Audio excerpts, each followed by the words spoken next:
काल आपण जी कथा या ठिकाणी श्रवण केलेली आहे, या कथेच्या बाबतीमध्ये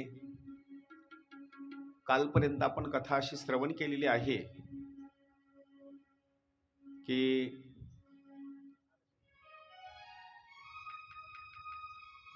लक्ष्मणाला राजा रावणानं असणारी शक्ती मारत असताना ही शक्ती विभीषणाकरता असणारी सोडलेली होती, पण शरणागताचं संरक्षण करण्याकरता विभीषण समोर धावला. एक शक्ती सोडलेली होती, एका शक्तीचे असणारे बाणाच्या मार्फत लक्ष्मणानं 100 तुकडे केले. त्याच्यामधला एक तुकडा सारखी शक्ती उचलायची आणि लक्ष्मणाला मारायची. लक्ष्मण तिकून असणारे बाण सोडायचे, राजा रावणाकडे पाठवायचे. शक्ती मध्यभागी विचार करते, रावणाकडे गेलं तर रावण तिकून परत तिकडं पाठवतो, लक्ष्मणाकडे गेलं तर लक्ष्मण परत तिकून इकडं पाठवतो. मग नेमकं आपण काय केलं पाहिजे? रावण हा दुर्जन आहे, आपलं तो ऐकायचा नाही, त्यानं आपल्याला मारण्याकरता पाठवलेला आहे. पण समोर मात्र संत आहेत. आपण शरण कुणाला गेलं पाहिजे? संताला. श्री संताची हे माता चरणावरी, साष्टांग हे करी दंडवत. संताच्या बाबतीमध्ये असणारी शरण गेली. शरण गेल्याच्या नंतर संताचा एक बाणा असा आहे, सज्जन असो अथवा दुर्जन असो, देव जसा अंगीकार करतो तसं संत सुद्धा समोरच्या व्यक्ती कसा जरी असला तर त्याचा अंगीकार करतात. याला दृष्टांत दिलेला आहे. संत काय करतात? संताचं जीवन म्हणजे परिसासारखं असणारे जीवन आहे. काही प्रश्न विचारतो, लक्ष देऊन उत्तर द्या. परीस एखाद्या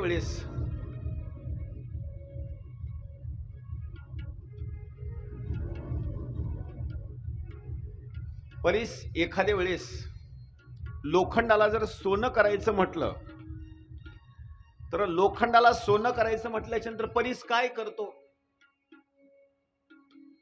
लोखंडाचे काही तुकडे तुकडे करतो का? लोखंडाला वितळून एखाद्या वेळेस तेलामध्ये टाकतो का? अजिबात नाही. त्याला मारहाण करतो का? काहीच करत नाही परीस. लोखंड जरी समोरचं असलं, कणखर जरी असलं, तर परीस काय करतो?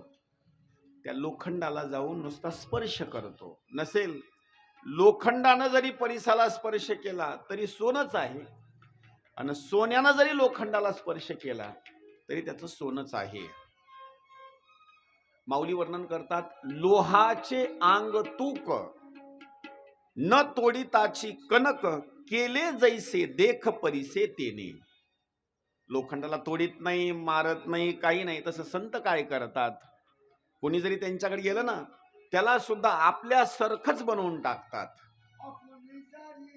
वा.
आपुल्या सारखी करीती तात्काळ, नाही वेळ. कसला सुद्धा असताना वेळ लागत नाही, आपल्यासारखं असताना तात्काळ असणारी करून टाकतात. काय केलं लक्ष्मणानं? त्या शक्तीला असणाऱ्या आपल्या हृदयामध्ये जागा दिली. आता लक्ष्मणाची मूर्छा सुद्धा काही जणांचा गर्व कमी करण्याकरता आहे. कुणाकुणाचा हनुमंतरायाला गर्व होता. सुषेण नावाच्या वैद्याला सुद्धा गर्व होता. याच्यामध्ये लीला अशी सांगितलेली आहे. प्रभू श्री रामचंद्रजीची आणि लक्ष्मणाची असणारी लीला आहे.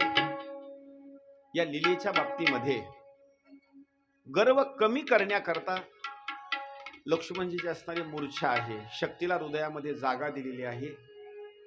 लक्ष्मणाचा असणारा शिरकमलाचा भाग प्रभू श्री रामचंद्रजींनी मांडीवर घेतला. महाराज सारखा तबला वाजवू नका, नुसते छाप टाकायची बरं का. हा, एकदा टाकायची बस, संपलं बस. हा,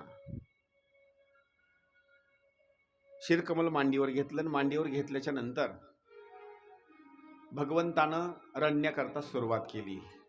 आता देवाला काही गोष्टी अशक्य आहेत का? काहीच गोष्टी अशक्य नाहीत. अशक्य ते तुम्हा नाही नारायणा, निर्जीवा चेतना अनावया. सगळा कारभार देवाच्याच हातात आहे. देवाला रडायची काही गरज आहे का? पण देवानं नाटक करण्याकरता सुरुवात केली. लक्ष्मणा, अरे बाबा, मला तू सोडून कसा चालला?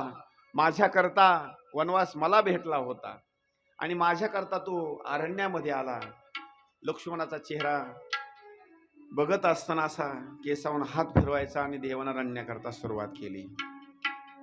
देव रडत असताना सुषेण नावाचा वैद्य जवळ आला.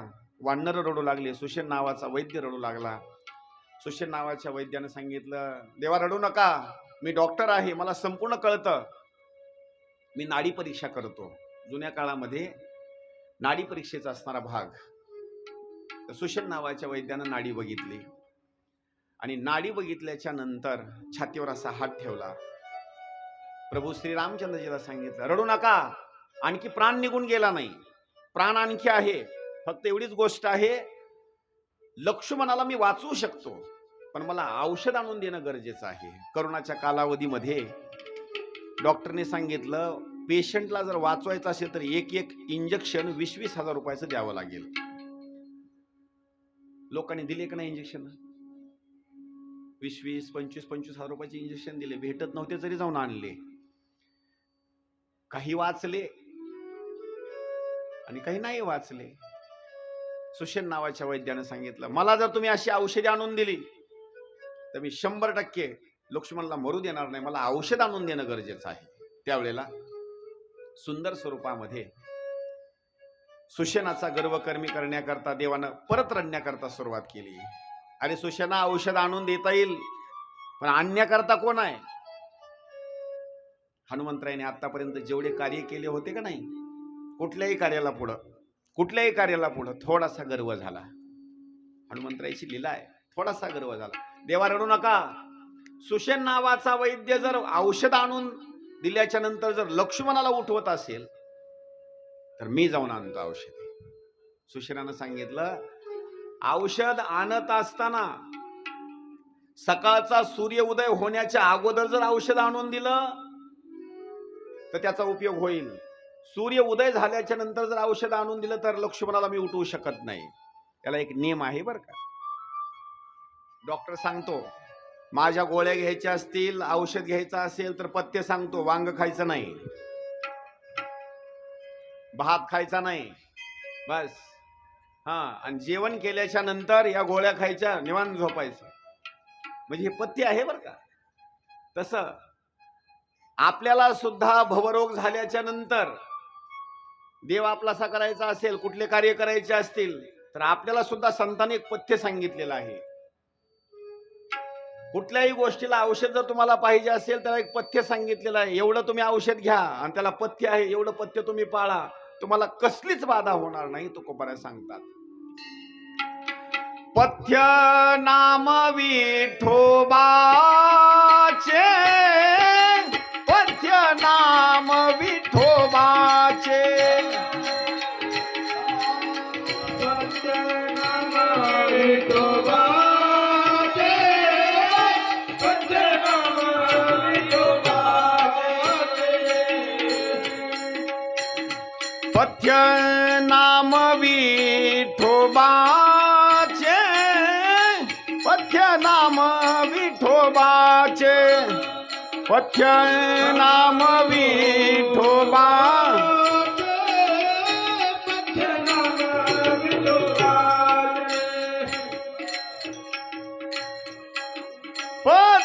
नाम विठोबाचे आणि कवाचे न सेवी पथ्य नाम विठोबाचे आणि कवाचे न सेवी आणि कवाचे न सेवी आणि कवाचे न सेवी पथ्य नाम विठोबा माग म्हणा माग म्हणा माग माग म्हणा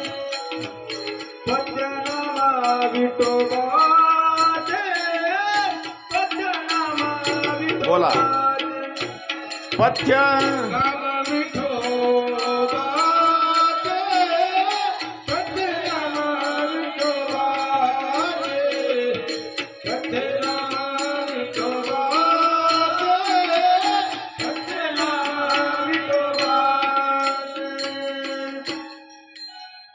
पथ्य नाम विठोबाचे आणि कवाचे न सेवी. पथ्य सांगितलेलं आहे. कोणतं पथ्य? पथ्य नाम विठोबाचे आणि कवाचे न सेवी. जर मला सूर्य उदय होण्याच्या अगोदर जर औषध आणून दिलं तर लक्ष्मणाला मी उठवू शकतो. त्यावेळेला हनुमंतरायाला थोडासा गर्व झालेला सांगितलं, काळजी करू नका, सूर्य उदय होण्याच्या अगोदर मी औषध आणून देईल. तुम्हाला जी वल्ली वगैरे लागते ना ती वल्ली मी तुम्हाला आणून देईल, काळजी करण्याची गरज नाही. आता हनुमंतरायालाही थोडासा गर्व आहे, मी आणून देतो. जववरी मी न माझे तुटे तववरी आत्माराम कैसेनी भेटे. ते स्टिंक लावा, स्टिंक लावा, तेच आहे ना. मला औषध जर आणून दिलं तर मग मात्र मी बरोबर लक्ष्मणाला मी उठवतो. त्यावेळेला हनुमंतरायांनी सांगितलं, मी औषध आणून देतो, काळजी करू नका. हनुमंतरायांनी औषध आणण्याकरता असणारे उड्डाण केलं. जय श्रीराम, जय श्रीराम. उड्डाण केलं. उड्डाण केल्याच्या नंतर हनुमंतराय निघाले. ज्या वेळेला हनुमंतरायाचं उड्डाण झालं आणि हनुमंतराय निघाले ना त्यावेळेला ही उड्डाणाची भूमिका आणि जयघोष वानर मंडळीने केलेली ही हाक लंकेमध्ये गेली. लंकेमध्ये असणारी हाक गेल्याच्या नंतर ही हाक राजा रावणाच्या कानावर गेली. राजा रावणाला समजलं ज्या अर्थी हनुमंतराय आता उड्डाण करून औषध आणण्याकरता निघालेले आहेत, 100% औषध आणणार म्हणजे आणणार.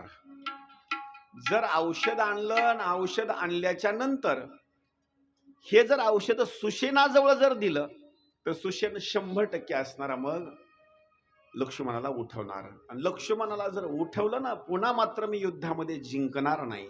मग काय केलं पाहिजे? औषधच भेटू दिलं नाही पाहिजे. आणि ते सुद्धा कसा तरी टाइमपास करून हनुमंतरायाच्या औषधामध्ये आणण्यामध्ये काहीतरी बाधा करणं गरजेचं आहे. त्याला काय केलं? एक काल नेहमी म्हणायचा असणारा राक्षस राजा रावणानं जवळ बोलवून घेतला आणि सांगितलं, बाबा ज्या मार्गाने हनुमंतराय जात आहेत का नाही द्रोणागिरी पर्वतावर, काही तू कर, कपट कर, पण सूर्य उदय होईपर्यंत त्यांच्या रस्त्यामध्ये तुला थांबलं पाहिजे. काहीतरी करून हनुमंतराला तिथं थांबवलं पाहिजे. त्या काल नेहमी राक्षसानं सांगितलं, महाराज मी राक्षस जरी असलो तर मला एक गोष्ट चांगली माहिती आहे, कपट मात्र करायचं नाही.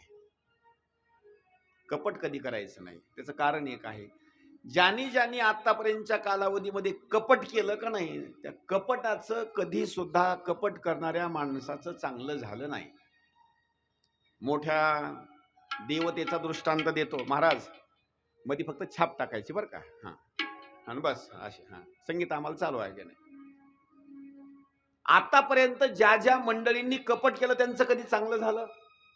अजिबात नाही. ज्यांनी ज्यांनी कपट केलं त्यांचं चांगलं झालं नाही. उपदेश करण्याकरता सुरुवात केली, त्या काल नेहमीनं राजा रावणाला समजून सांगण्याकरता सुरुवात केली. दुसऱ्याचं कशाला महाराज, तुम्ही सुद्धा कपटच केलं की. कपट करून रूप बदललं आणि सीतामातेच्या आश्रमामध्ये गेलात. तुम्ही काही साधू होता का? झोळी काखेमध्ये अडकवली साधू बनलात आणि भिक्षा मागण्याकरता गेलात, हे कपटच आहे की तुमचं. आणि परिणाम काय झाला? कपट केल्यामुळं आतापर्यंत तुमचे मुलं मरण पावली.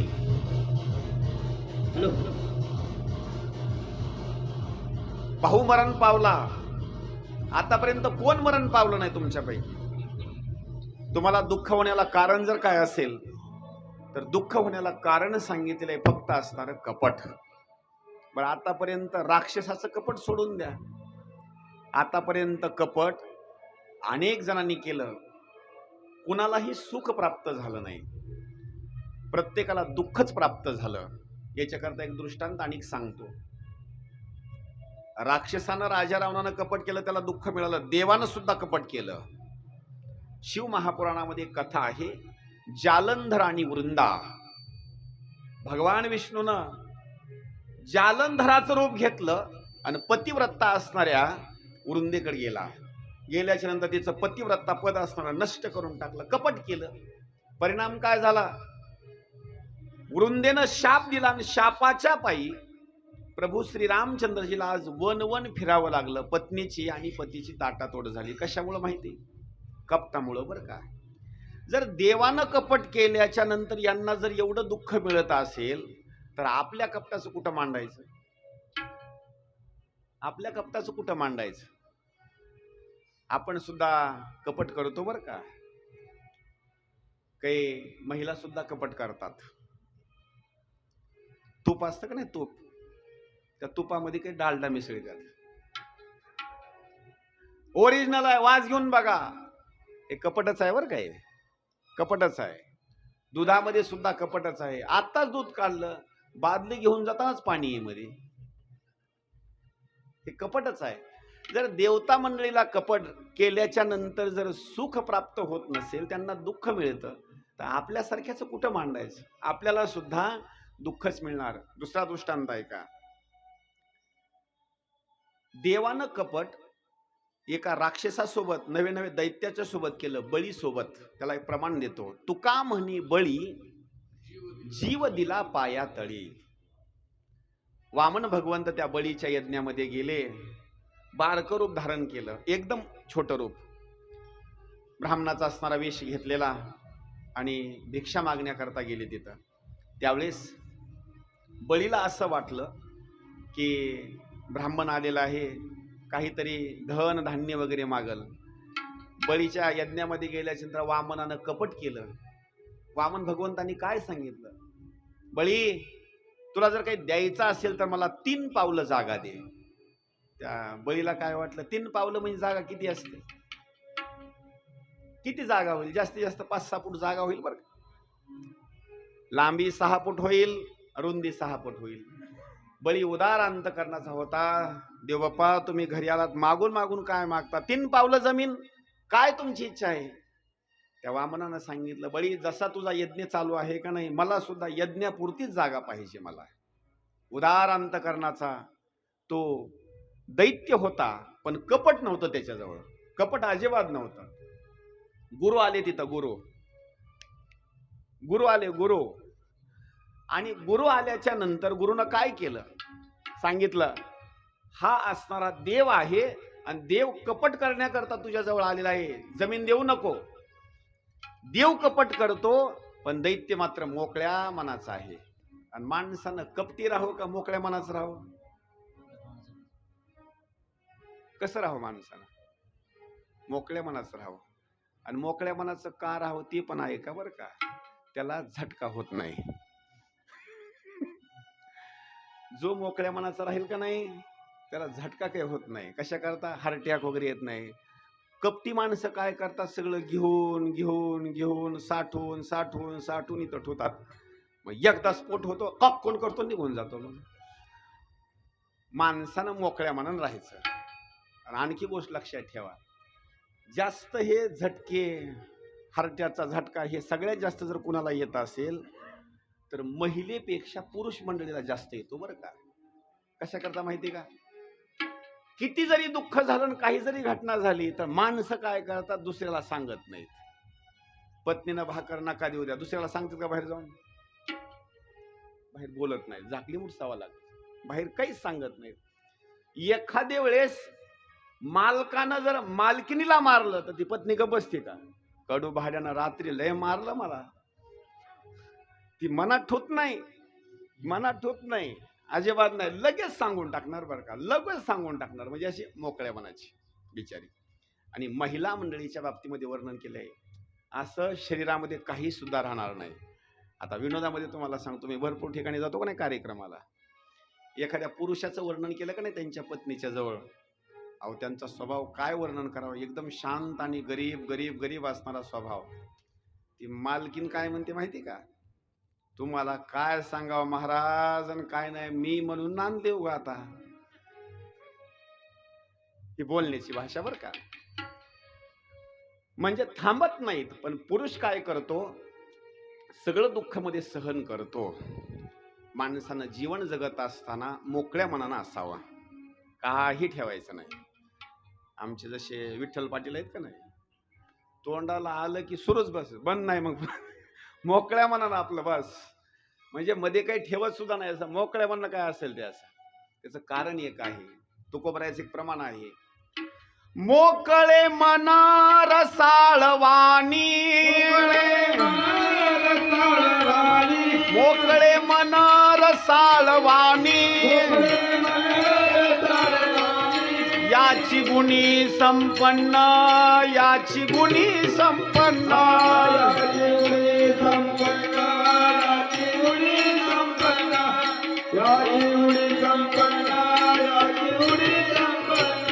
मोकळे मन रसाळवाणी, याची गुणी संपन्न, याची गुणी संपन्न,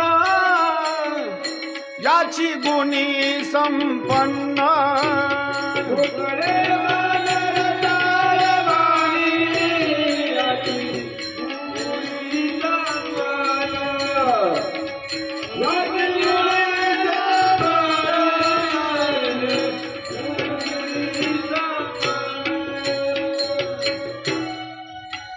माणसानं जीवन जगत असताना कसं राहावं, मोकळे मन रसाळ वाणी.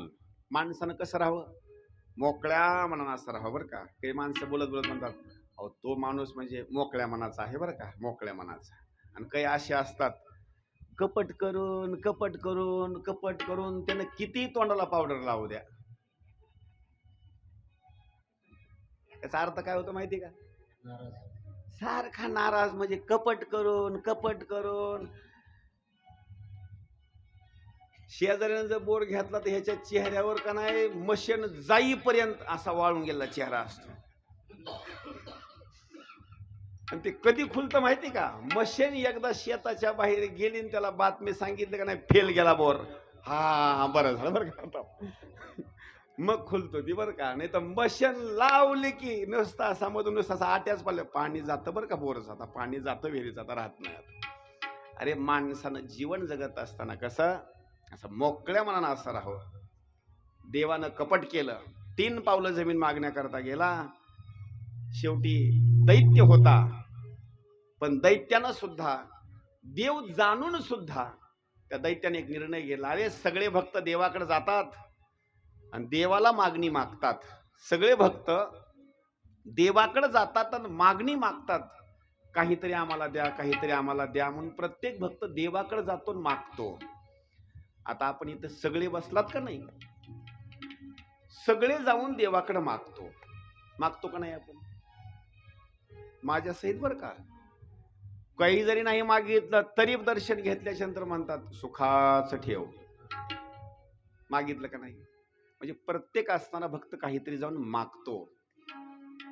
त्या बळीनं सांगितलं, सगळे लोक भक्त देवाकडे जाऊन मागतात, पण आज माझ्यासारखा भाग्यवान कोणी नाही, देव माझ्याकडे मागण्याकरता आलेला आहे. उदार अंतकरणाने सांगितलं, देवाला तुला 3 पावलं जमीन पाहिजे ना, 3 पावलं जमीन घे.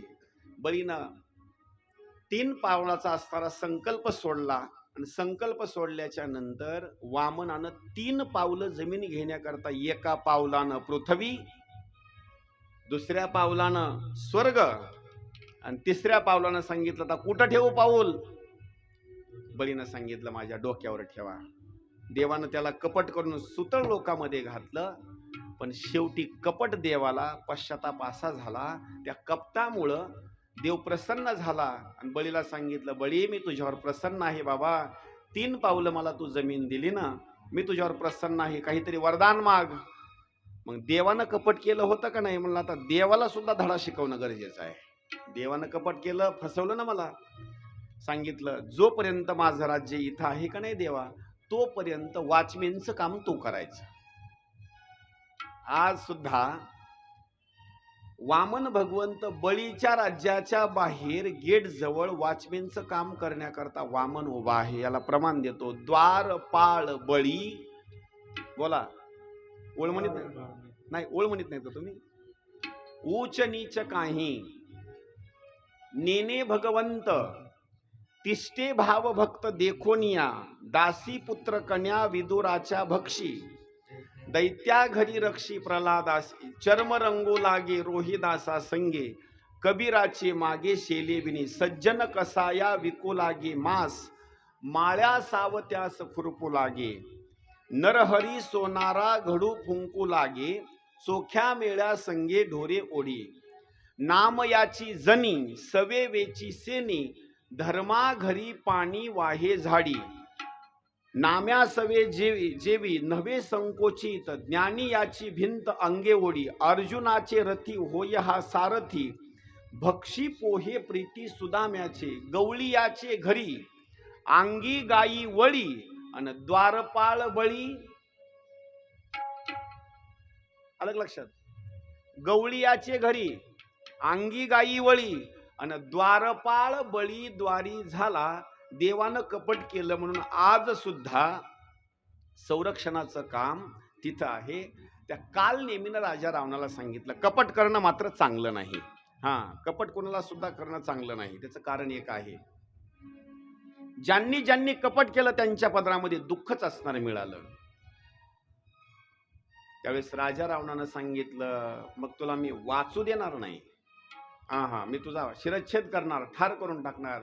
त्या काल नेमीनं सांगितलं महाराज तुमच्या हातानं जर मेलो तर नरकाला जाईल, आणि प्रभू श्रीरामचंद्रजीच्या किंवा त्यांच्या भक्ताच्या हातानं जर मी मेलो तर सायुज्य नावाच्या मुक्तीला जाईल. तुमची इच्छाच असेल तर मी डुप्लिकेट अस्तर पार्ट घेऊन कपट करून तिथं जाईल, आणि हनुमंतरायाच्या हातानं जर मला मरण आलं तर सायुज्य नावाची मुक्ती मिळेल. काय केलं, हनुमंतरायाचं उड्डाण चालू होतं, आणि उड्डाण चालू असताना हे उत्तर दिशेकडे असताना उड्डाण होतं. वानर मंडळी दक्षिण दिशेला आहे, द्रोणागिरी पर्वत उत्तर दिशेला आहे. उड्डाण करण्याकरता निघाले, रस्त्यामध्ये काल नेमी आला, आणि काल नेमीनं काय केलं, रस्त्यामध्ये एक आश्रम वसवला. आता तो मायावी होता, त्याला काही झाडं वगैरे लावणं वगैरे त्याला काय असा टाइम लागला नाही किंवा काही नाही, नुसता असा मंत्र म्हटला की लगेच आश्रम तयार झाला. आणि आश्रम तयार झाल्याबरोबर लगेच डोक्यावर जटा, अंगावर असणारे भगवे कपडे, लगेच आसन मांडलं, आणि आश्रम वसवल्याच्या नंतर त्यानं राम नामाचा जप करण्याकरता सुरुवात केली. श्रीराम जय राम जय जय राम, श्रीराम जय राम जय जय राम, असं भजन करण्याकरता सुरुवात केली. हनुमंतराय आकाश मार्गाने जाऊ लागले. आकाश मार्गाने जात असताना विचार केला आता अशी गोष्ट आहे, कार्याला चांगला आपण चाललो, रस्त्यामध्ये संत मंडळी असणारी भेटलेले, साधू महात्मा भेटलेला आहे, कुठलं जर कार्य करायचं असेल तर अशा महात्म्याचं दर्शन घेणं गरजेचं आहे. आणि आपल्या कानावर माझ्या भगवंताचं नाव पडत आहे, त्या अर्थी कोणीतरी ऋषीमुनीच असला पाहिजे. आश्रमामध्ये उतरले, वल्ली आणण्याकरता निघाले होते औषधी, कार्य साधण्याकरता आश्रमामध्ये उतरले, दर्शन घेतलं, त्यांचा महिमा सगळा जाणला, तर सगळा आश्रम राम राम राम राम असा म्हणू लागला. तेवढ्याच वेळामध्ये हनुमंतराय निर्णय घेतला अशा साधू महात्म्याचं असणार दर्शन घेणं, यांना गुरु करणं गरजेचं आहे, महात्मा जरा भारीच दिसतो म्हणले. तेवढ्याच वेळामध्ये हनुमंतरायाला बोलण्याकरता सुरुवात केली. हनुमंतराया तुम्ही आलात, तुम्हाला फळमूळ वगैरे खाणं गरजेचं आहे, अतिथीचा सत्कार करणं गरजेचं आहे. तुम्ही काय करा, तुम्हाला मंत्र वगैरे मी संपूर्ण असणार देतो, तुमचा पाहुणचार चांगला करतो. साईडला असणारी एक छोटंसं असणारं तळ आहे, तिथं जा तुम्ही, आणि एकदा हातपाय एकदा चांगले धुवून घ्या. आता हा मायावीच होता, राक्षस होता. हनुमंतराय गेले आणि हनुमंतराय गेल्याच्या नंतर त्या तळ्याच्या ठिकाणी हातपाय धुवू लागले. महात्म्याचं दर्शन घ्यायचं. तेवढ्याच वेळामध्ये त्या तिथं उतरल्याच्या नंतर हनुमंतराय हातपाय धुत असताना एक मगर आली आणि मगरीनं काय केलं, हनुमंतरायाचा पाय पकडला. पाय पकडला की हनुमंतरायाने त्या मगरीला असा झेडकारला, लात मारली. लात मारल्याबरोबर मगरीचं रूपांतर झालं एका दिव्य असणाऱ्या महिलेमध्ये, स्त्रीमध्ये. विचार करा बरं का, लात लागत असताना संताची जरी लात लागली तरी माणसाचा उद्धारच आहे. हनुमंतरायाने तिला काय केलं, असं झेडकार.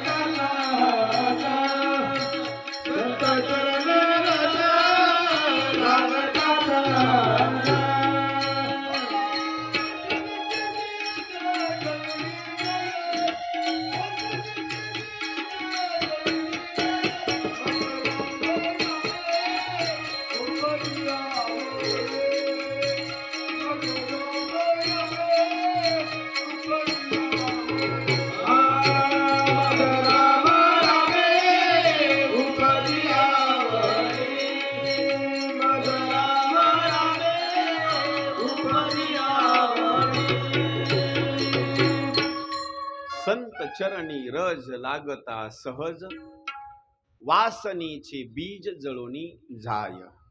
अहो, संतानं असं पायानं जरी झिडकारलं, अशी लाथ जरी मारली, मारत नाहीत पण चुकून जरी लागली तरी माणसाचा उद्धार होतो. ह्याला एक दृष्टांत देतो.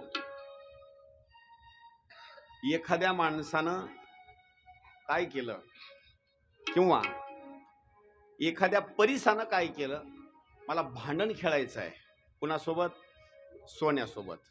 परिसानं निर्णय घेतला, भांडण कोणासोबत खेळायचं, लोखंडासोबत. अशी कुस्ती धरली ना, कुस्ती धरल्याच्या नंतर लोखंड कधी नाराज होईल, मी लोखंड होतो, एरवी माझी किंमत 25 रुपये किलोनं 40 रुपये किलोनं होते, आता माझी किंमत 400 रुपये किलोनं झाली, बरोबर.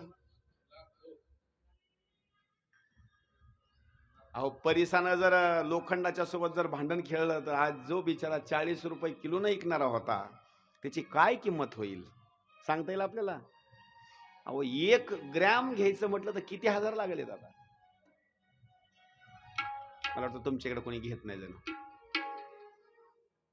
हनुमंतरायानं काय केलं, असं लात आणि झिडकारल्याबरोबर त्या मगरीचा असणारा उद्धार झाला आणि आकाशामध्ये असणारी ती अशी मगर गेली. तिचं रूपांतर सांगितलेलं आहे स्त्रीच्या वेशामध्ये.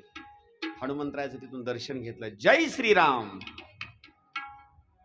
आणि ती हनुमंतराय आश्चर्य करतात, होती मगर स्त्रीच्या स्वरूपामध्ये निर्माण झाली, नेमकं कारण तरी काय आहे.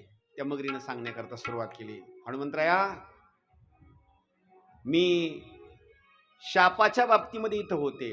1 आणि 2 नाही, हजारो लाखो वर्षाचा कालावधी निघून गेला. या तळ्यामध्ये येऊन थांबले मी, आणि संत मंडळी तुम्ही कधी येताल ही मी या ठिकाणी विचार करू लागले. त्यावेळेला बोलण्याकरता सुरुवात केली. कशामुळे तू मगर झाली. आकाशामधून एक दिवस विमानामध्ये बसून जावलेली सूर्य भगवंताला आवडलं नाही, तिची विमानाची गती थांबवली. तेच विमान ऋषीमुनीच्या आश्रमामध्ये पडलं. आता ही महिला होती, तरुण असणारी अवस्था. ऋषीमुनीला राग आला. आम्ही एकतर हिला बोलवलं नाही, दर्शनाकरता बोलवलं नाही, कुठली अपेक्षा आमची नाही, पण स्वतःहून या आश्रमामध्ये का आली आमची तपश्चर्या भंग करण्याकरता. अचानक आली ना, जशी मगर माणसाला अचानक धरते, अचानक स्वरूपामध्ये ही आली ना, ऋषीमुनीने शाप देऊन टाकला, तो मगर होऊन जाशील. तिनं उहशाप मागितला. गुरुवर्य, ऋषीमुनी, माझा काही इथं अपराध नाही, मी स्वतःहून इथं आले नाही, पण सूर्य भगवंतानं माझी गती अडवली, गती कमी केली, म्हणून माझं विमान इथं उतरलं. मला उहशाप द्या, काही हरकत नाही. त्रेतायुगामध्ये लक्ष्मणाला शक्ती लागल्याच्या नंतर हनुमंतराय द्रोणागिरी पर्वताकडे जात असताना एक मायावी असणारा राक्षस काल नेहमी आश्रम वसवणार, तिथंच शेजारी तू तळ्यामध्ये असणारा मगर होऊन राहा, कालांतरे हनुमंतरायाच्या असणाऱ्या पाणी पिण्याकरता आल्याच्या नंतर तिथं हातपाय धुण्याच्या नंतर आल्याच्या नंतर तू काय करायचं, हनुमंतरायाच्या पायाला स्पर्श करायचा. दर्शन घेतल्याबरोबर तुझा उद्धार होऊन जाईल. त्या विद्युन्माळीनं सांगितलं. हनुमंतराय म्हणले, छान झालं बरं का, तुम्ही माझं दर्शन घेतलं, तुमचा उद्धार झाला, पण एक कार्य माझं करा ना, मला आता औषधी आणण्याकरता जायचंय, तर औषधीची प्राप्ती होईल का? सांगितलं. हनुमंतराया, तुम्हाला औषधीची प्राप्ती होईल, पण मध्ये एक बाधा आलेली आहे ना. कोणती बाधा? या राक्षसाची. हा साधू महात्मा नाही, हा डुप्लिकेट महात्मा आहे, आणि तुम्हाला सकाळपर्यंत इथं हरिपाठ काकडा करण्याकरता इथंच गुंतून ठेवणार आहे हा. तुम्ही सावध व्हा आणि याचा अगोदर अंत करा आणि पुन्हा पुढे निघून जा. आता माझा एक प्रश्न आहे, हनुमंतराय चिरंजीव आहेत, वायू पिता, एवढंच नाही, केसरी नावाचा वानर, आई अंजनी माता, भगवान शंकराचा रुद्राचा अवतार, प्रभू श्रीरामचंद्रजीचा असणारा सहकार्य, त्यांच्या सोबत राहणं, लक्ष्मण सोबत आहेत, सीतामातेची भेट झालेली आहे. एवढा भाग असून सुद्धा हनुमंतरायाला साधू खरा आहे का खोटा आहे कळाला का? कळाला का? जर एवढं असून सुद्धा, एवढ्या गोष्टी प्राप्त असून सुद्धा हनुमंतरायाला तो खरा आहे का खोटा आहे कळाला नाही, आपल्या गावात आलेला साधू कळलं आपल्याला? अजिबात कळणार नाही. हा, कळतो का? हा, असा असा म्हणजे खरा साधू महात्मा असणारा तो कळत नाही. आणि खरा जर साधू महात्मा जर ओळखून घ्यायचा असेल, खरे जर संत ओळखून घ्यायचे असतील, तर त्याच्याकरता एक काम करायचं, तुम्ही अगोदर संत बना, साधू बना, त्याच्यानंतर तुम्हाला असणारं कळल. असं समजत नसेल तर सोपं सांगतो. पेटी वाजवणाऱ्याच माणसाला कळतं समोरचा माणूस पेटी बरोबर वाजवायला आहे का चुकीचं वाजवायला आहे. बरोबर आहे काय? जो शेतीमध्ये पेरणी करतो त्यालाच समजतं शेजाऱ्याचं पेरणी जमली का नाही जमली. यालाच बैल जुपता येत नाहीत, त्याला काय समोरच्याची असणारी भाषा कळणार आहे. त्याच्याकरता तुकोबराय सांगतात, तुका म्हणे अंगी व्हावे ते आपण, तुका म्हणे अंगी व्हावे ते आपण, तुका म्हणे अंगी व्हावे ते आपण, तुका म्हणे अंगी व्हावे ते आपण, तुका म्हणे अंगी व्हावे ते आपण, तुका म्हणे अंगी व्हावे ते आपण, तुका म्हणे अंगी व्हावे ते आपण, तुका म्हणे अंगी व्हावे ते आपण, तरीच महिमान येईल कळो, तरीच महिमान येईल कळो, बहु दुधळ जरी झाली म्हैस गाय, बहु दुधळ जरी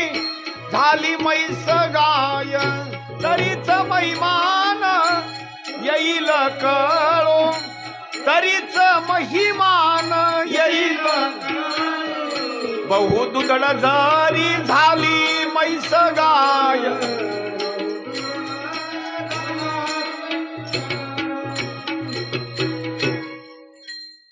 साधूला जर ओळखायचं असेल, संताला जर ओळखायचं असेल, तर तुका म्हणे अंगी व्हावे ते आपण, तरीच महिमान येईल कळो.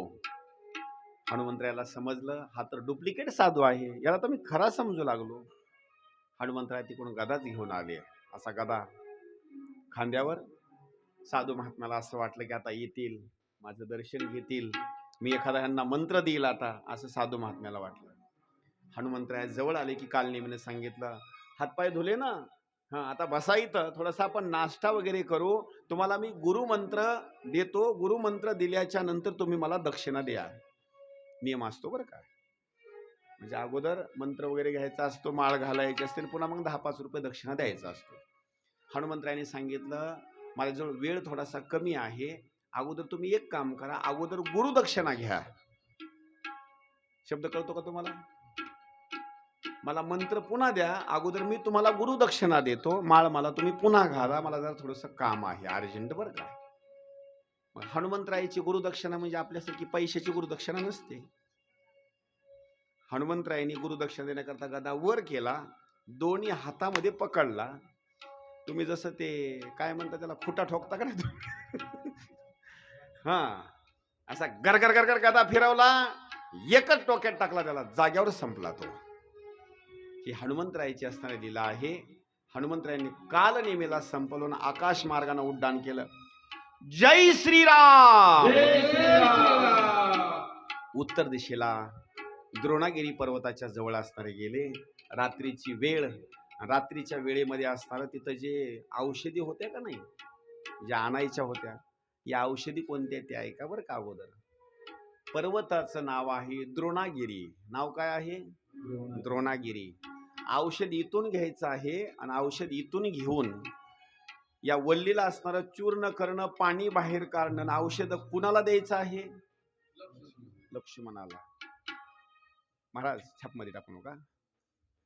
आता लक्ष्मणाला हे औषध द्यायचं आहे. पर्वताचं नाव द्रोणागिरी आहे. लक्ष करा आता. आणि हे औषध कशा करता त्यांना द्यायचं ह्याचे कारण सांगितलेलं आहे. ज्यावेळेला शबरीनं द्रोणाचं बोर आणलं का नाही, असं द्रोण, त्या द्रोणामध्ये बोर, आणि प्रभू श्रीरामचंद्रजीच्या हातामध्ये देत असताना शबरीनं काय करायचं, एक बोर घ्यायचं, आपल्या दातामध्ये टाकायचं, असे दोन त्याचे भाग करायचे, मध्ये कुठं आळी वगैरे काय आहे का असं बघायचं. जे बोर चांगलं आहे, महाराज मध्ये मध्ये छाप टाकू नका तुम्ही, संगीत चालू फक्त ठेवा, फक्त मध्ये छाप टाकू नका, फक्त म्हणत असताना छाप टाका. असं बोर त्यांनी दोन तुकडे करायचे, मध्ये काय आळी आहे का असं बघायचं. तेवढ्याच वेळामध्ये काय व्हायचं, ज्याच्यामध्ये आळी नाही ते बोर आपल्या हातामध्ये घेऊन प्रभू श्रीरामचंद्रजीकडे असणार द्यायचं. देव भावाचा भुकेला हाची दुष्काळ तयाला. त्याचं कारण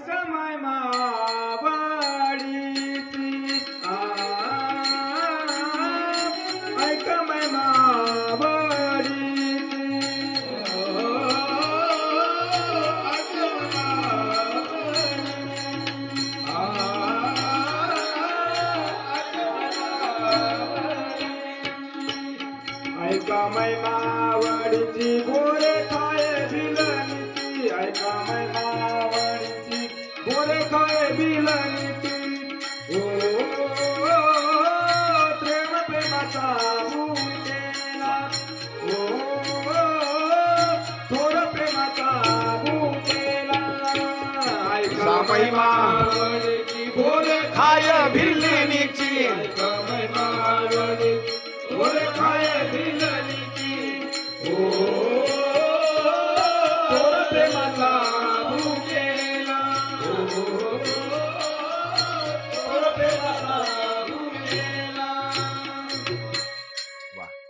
एकदम सुंदर असणारं प्रमाण आहे. थोर प्रेमाचा भुकेला हाची दुष्काळ तयाला. तिचं नाव सांगितलेलं आहे. नाव आहे शबरी आणि भिल्ल जातीमध्ये जन्माला आलेली आहे. भिल्ल म्हणजे कुठं राहतात माहिती? गावामध्ये नाही बरं का, जंगलामध्ये. आपल्याला जेवढे साधनं आहेत त्यांना जंगलामध्ये तेवढे साधनं मिळत नाहीत. पिठाची गिरणी मिळत नाही. त्यांचं खाण्याचा भाग जर काय असेल तर खाण्याचा भाग म्हणजे भिल्ल लोकांचा मांस. आणि जर आणखी दुसरं काही खायचं म्हटलं तर एखाद्या वेळेस फळं मुळं असणारे खायचे. ही शबरी अरण्यामध्ये राहत होती, वयोवृद्ध झालेली होती. तिथं काही कोलगेट वगैरे असं काही नव्हतं. आंघोळ नाही, वयोवृद्ध झालेली असणारी, पण तिचं प्रेम मात्र भरपूर देवावर. मातंग नावाच्या ऋषींनी वैकुंठाला जात असताना, निजधामाला जात असताना एक वाक्य वापरलं त्या शबरीला. शबरी, तू एवढी भाग्यवान आहेस ना, आता मी इथून निघून गेल्याच्या नंतर तुझ्या एवढी भाग्यवान कोणी नाही. अनेक लोक देवाकडे जातात, पण तू एवढी भाग्यवान आहेस, तुला देवाकडे जाण्याची गरज पडणार नाही. देव स्वतःहून तुला भेट देण्याकरता येणार आहेत. गुरु महाराज, मला कधी भेट देण्याकरता येतील? येतील, थोड्या कालावधीमध्ये येतील.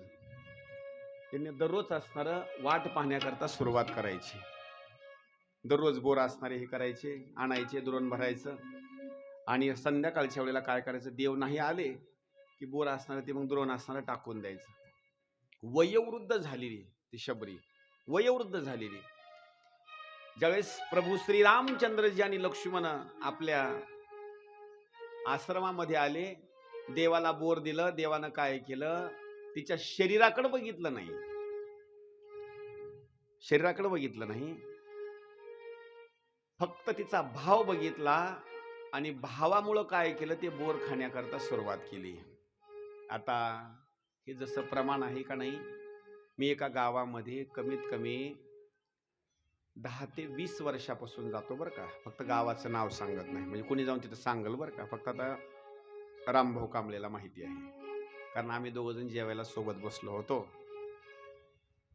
त्यांना पण विचारू नका, तुम्ही पण गावाचं नाव सांगू नका बरं का.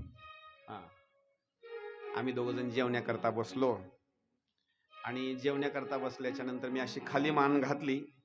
20 वर्षापासून त्या मातोश्रीच्या हातचं असणार मी अन्न खातोय, 20 वर्षापासून. फक्त त्या महिलेचा भाव चांगला आहे बरं का, भाव. पण चेहऱ्याकडे जर बघितलं ना तर तुम्हाला जेवण जायचं नाही. स्वयंपाक नंबर 1चा बनवते, पण राहणीमान थोडंसं भोळा आहे बरं का, राहणीमान भोळा आहे. त्या गावातले लोक स्टँडर्ड राहणारे आहेत, पण मला कोणीच जीव घालीत नाही.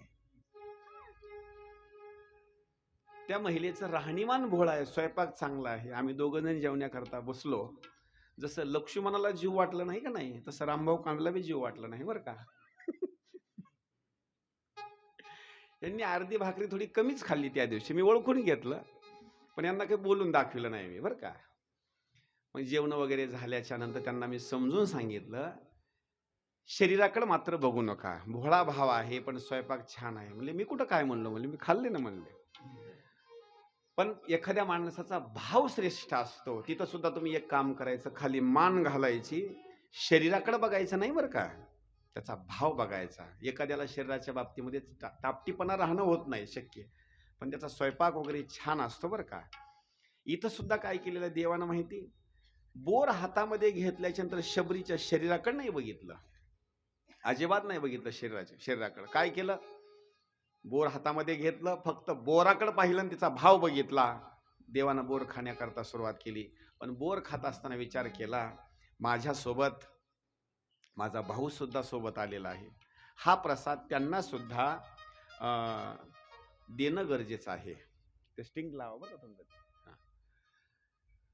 ज्या वेळेला लक्ष्मणाच्या हातामध्ये बोर दिलं, लक्ष्मणानं काय केलं, बोर हातात घेतलं आणि ज्यांनी बोर आपल्याकडे पार्सल केलेलं आहे त्यांच्याकडे एकदा बघितलं. लक्ष्मणाच्या अंगाला काटाच उभा टाकला. बाबो, काय केस, काय दात, तोंडामध्ये बोर टाकलं, त्याचे 2 भाग केले, दात तर पिवळे चुटूक आहेत, अंगावर असा काटा आला.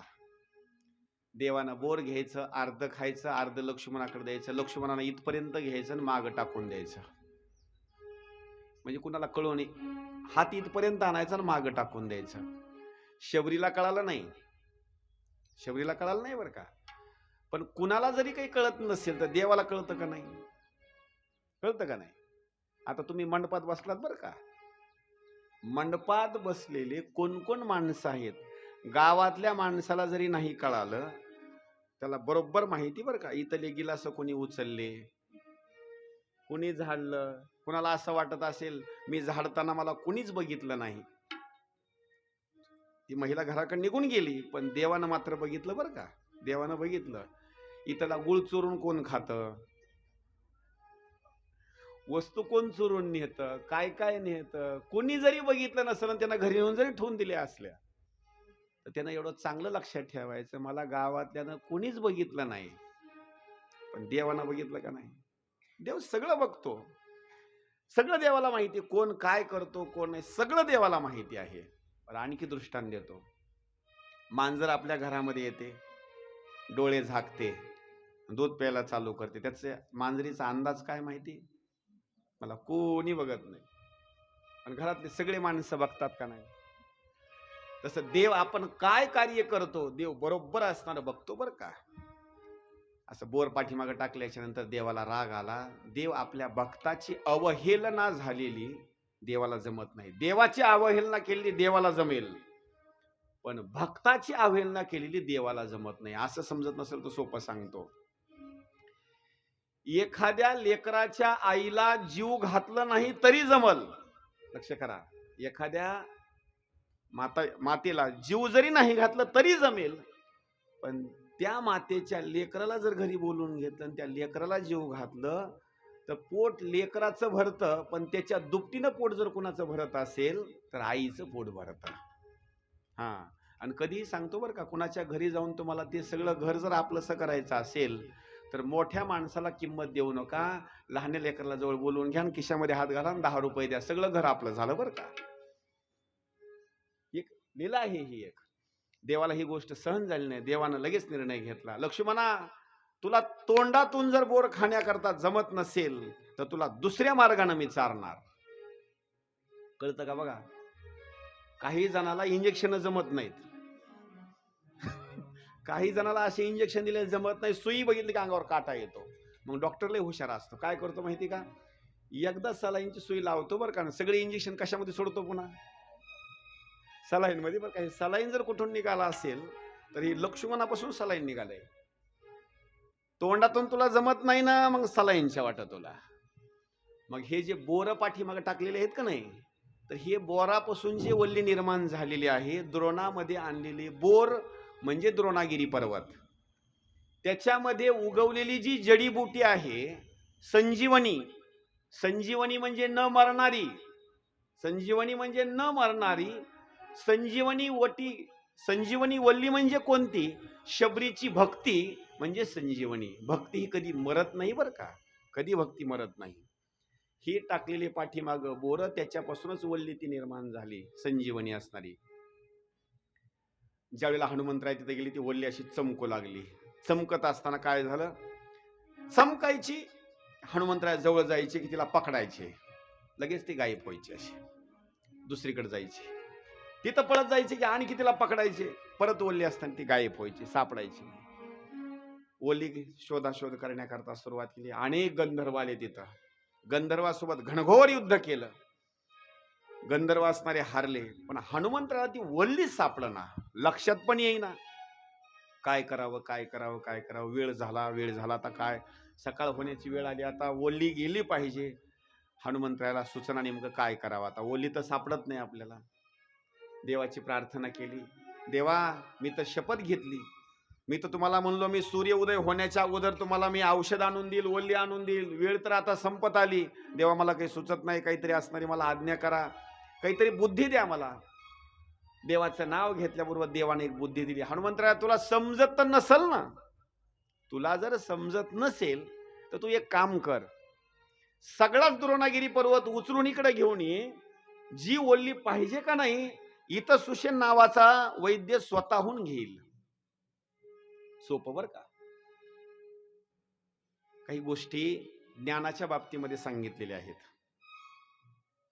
एखाद्या वेळेस आपल्या कपाटात जर काही ग्रंथ असतील देवघरामध्ये, आणि एखाद्या लहान लेकराला जर वाचता येत नसेल, तुम्हाला जर ग्रंथ पाहिजे असेल आणि तुम्ही जर नाव सांगितलं अमुक अमुक ग्रंथ आणून दे, ती एकदा हे पुस्तक आणून देतं, एकदा ते आणतं. मग सांगणाऱ्या माणसाने त्याला सांगायचं, एक काम कर, आता काय कर, सगळेच इकडे घेऊन ये.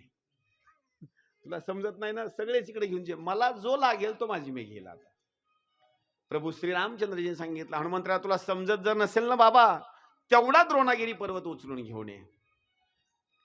हनुमंतरायाला बुद्धी आली, आणि बुद्धी मिळाल्याच्या नंतर हनुमंतरायाने काय केलं, तेवढा द्रोणागिरी पर्वत उचलला. देवाचं नामचिंतन करून, नामचिंतन केल्याच्या नंतर द्रोणागिरी पर्वत उचलला आणि आपल्या हातावर ठेवला. हातातून सुद्धा कधी पडेल, शब्द ऐका बरं का, हातातून सुद्धा कधी पडेल, कारण मला स्पीड मध्ये जायचं आहे, दमानं जायचं नाही, त्याच्याकरता बांधणं गरजेचं आहे. याला हाताला सुद्धा बांधणं गरजेचं आहे. म्हणून कशानं बांधलं माहिती, शेपटी घेतली मागून, शेपटीचा आडा टाकला हाताला, तो द्रोणागिरी पर्वत असणारा असा हातावर बांधला, गदा असा, आणि निघाले. जय श्रीराम, जय श्रीराम. देवाचं नामचिंतन केलं, चालण्याकरता सुरुवात केली. आता सुद्धा सांगतो बरं का, काही गोष्टी जर तुम्हाला उचलत नसल्या, लक्ष करा, काही गोष्टी जर उचलत नसल्या, देवाचं नाव घ्या, तुम्हाला ती वस्तू उचलणार म्हणजे उचलणार. पोतं उचलत नसेल, राम नाव घ्या, पोतं उचलणार. जुने कालावधीमध्ये लोक काय करायचे, ट्रॅक्टर मध्ये वगैरे कशा असे मोठमोठे दगड वगैरे लाकडं भरायचे, म्हणजे 10-5 लोक एका ठिकाणी यायचे, म्हणा पुंडलिक म्हणलं की तेवढ्या याच्यामध्ये काय व्हायचं, त्या जयघोष केला तेवढा दगड लाकूड वगैरे असणे त्या ट्रॉलीमध्ये भरायचे. कशामुळं? अरे देवाचं नामचिंतन केल्याच्या नंतर तेवढा सुद्धा असणारा दगड हलका होतो. याला एक प्रमाण सांगतो, तारी ऐसे दगड उदकावरी जो दगड, तारी ऐसे जड उदकावरी जो दगड.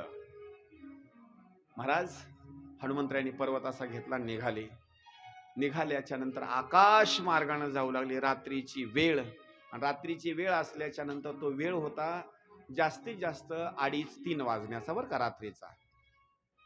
आकाश मार्गाने जाऊ लागले, आणि आकाश मार्गाने जात असताना हनुमंतरायाचं उड्डाण हे अयोध्या नगरीच्या वरून जाऊ लागलं.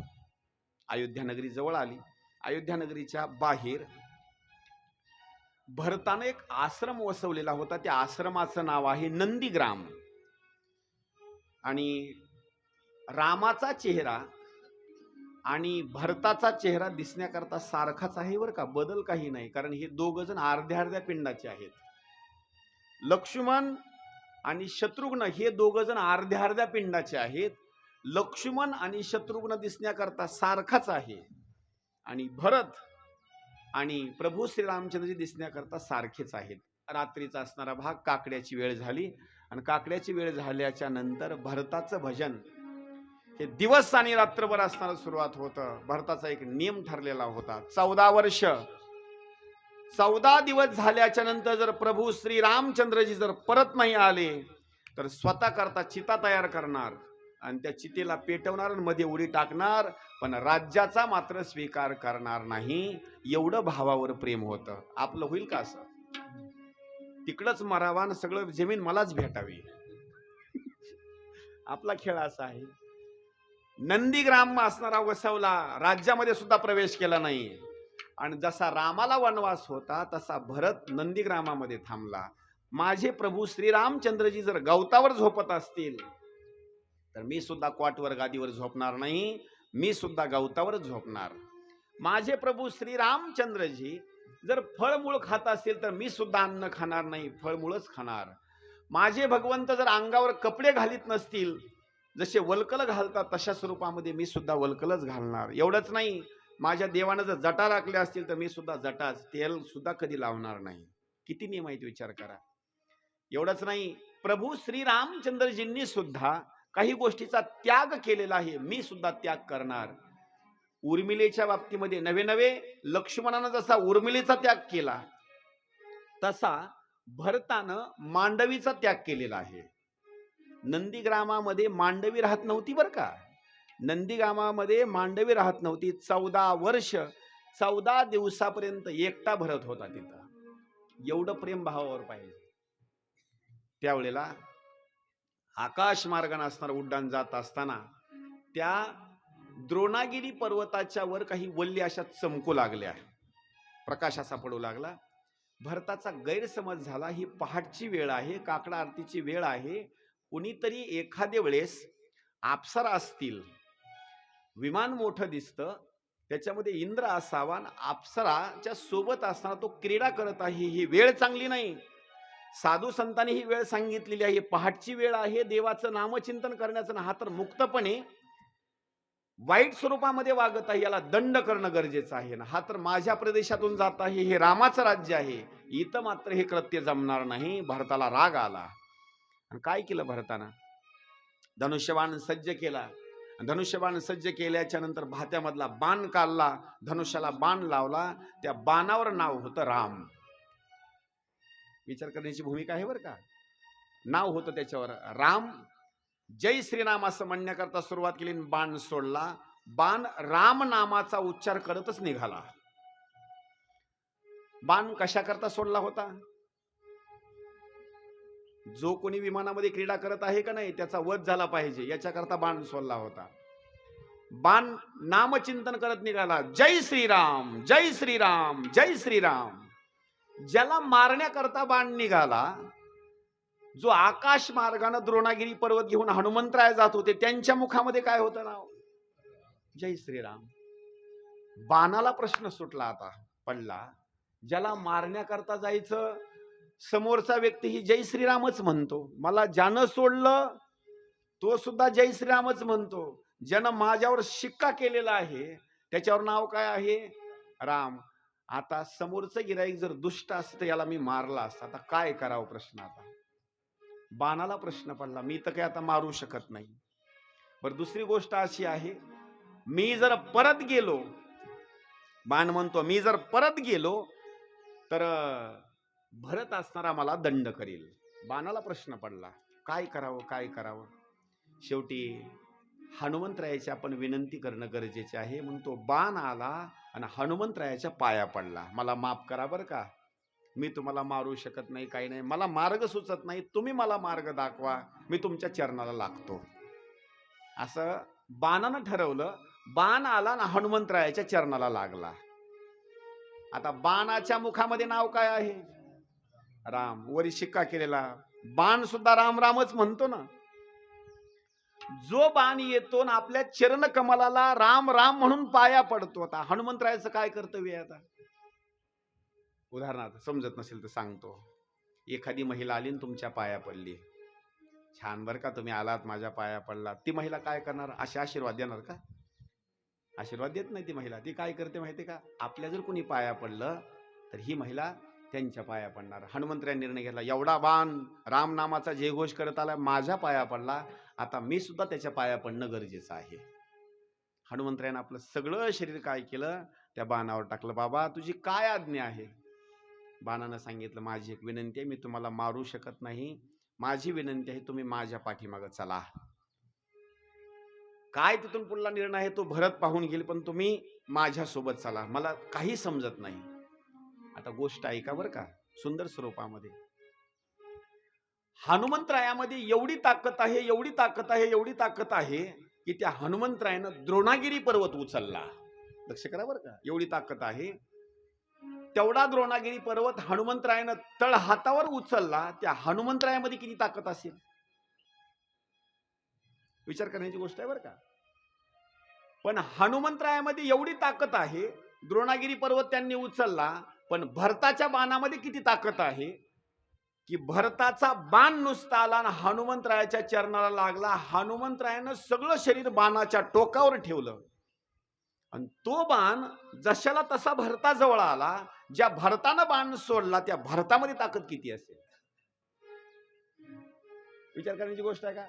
नुसत्या त्यांच्या बाणाच्या टोकावर जर हनुमंतराय बसत असतील द्रोणागिरी पर्वतासहित नुसत्या बाण, तर त्या भरतामध्ये ताकद किती असेल? आकाश मार्गाने असणारा तो बाण आणि हनुमंतराय येत असताना आकाशामध्ये थोडासा असा थांबला बाण आणि हनुमंतरायानं वरून भरताला बघितलं. पण भरताचा बाबतीमध्ये चेहरा बघितल्याच्या नंतर हनुमंतरायाला गैरसमज झाला आणि हनुमंतरायानं वरूनच बोलण्याकरता सुरुवात केली. देवा, ऐकून होतो आजपर्यंत, पण आज मात्र माझा विश्वास पटला, तू फार बैमान आहेस, फार निष्ठुर आहेस. याला प्रमाण दिलेलं आहे.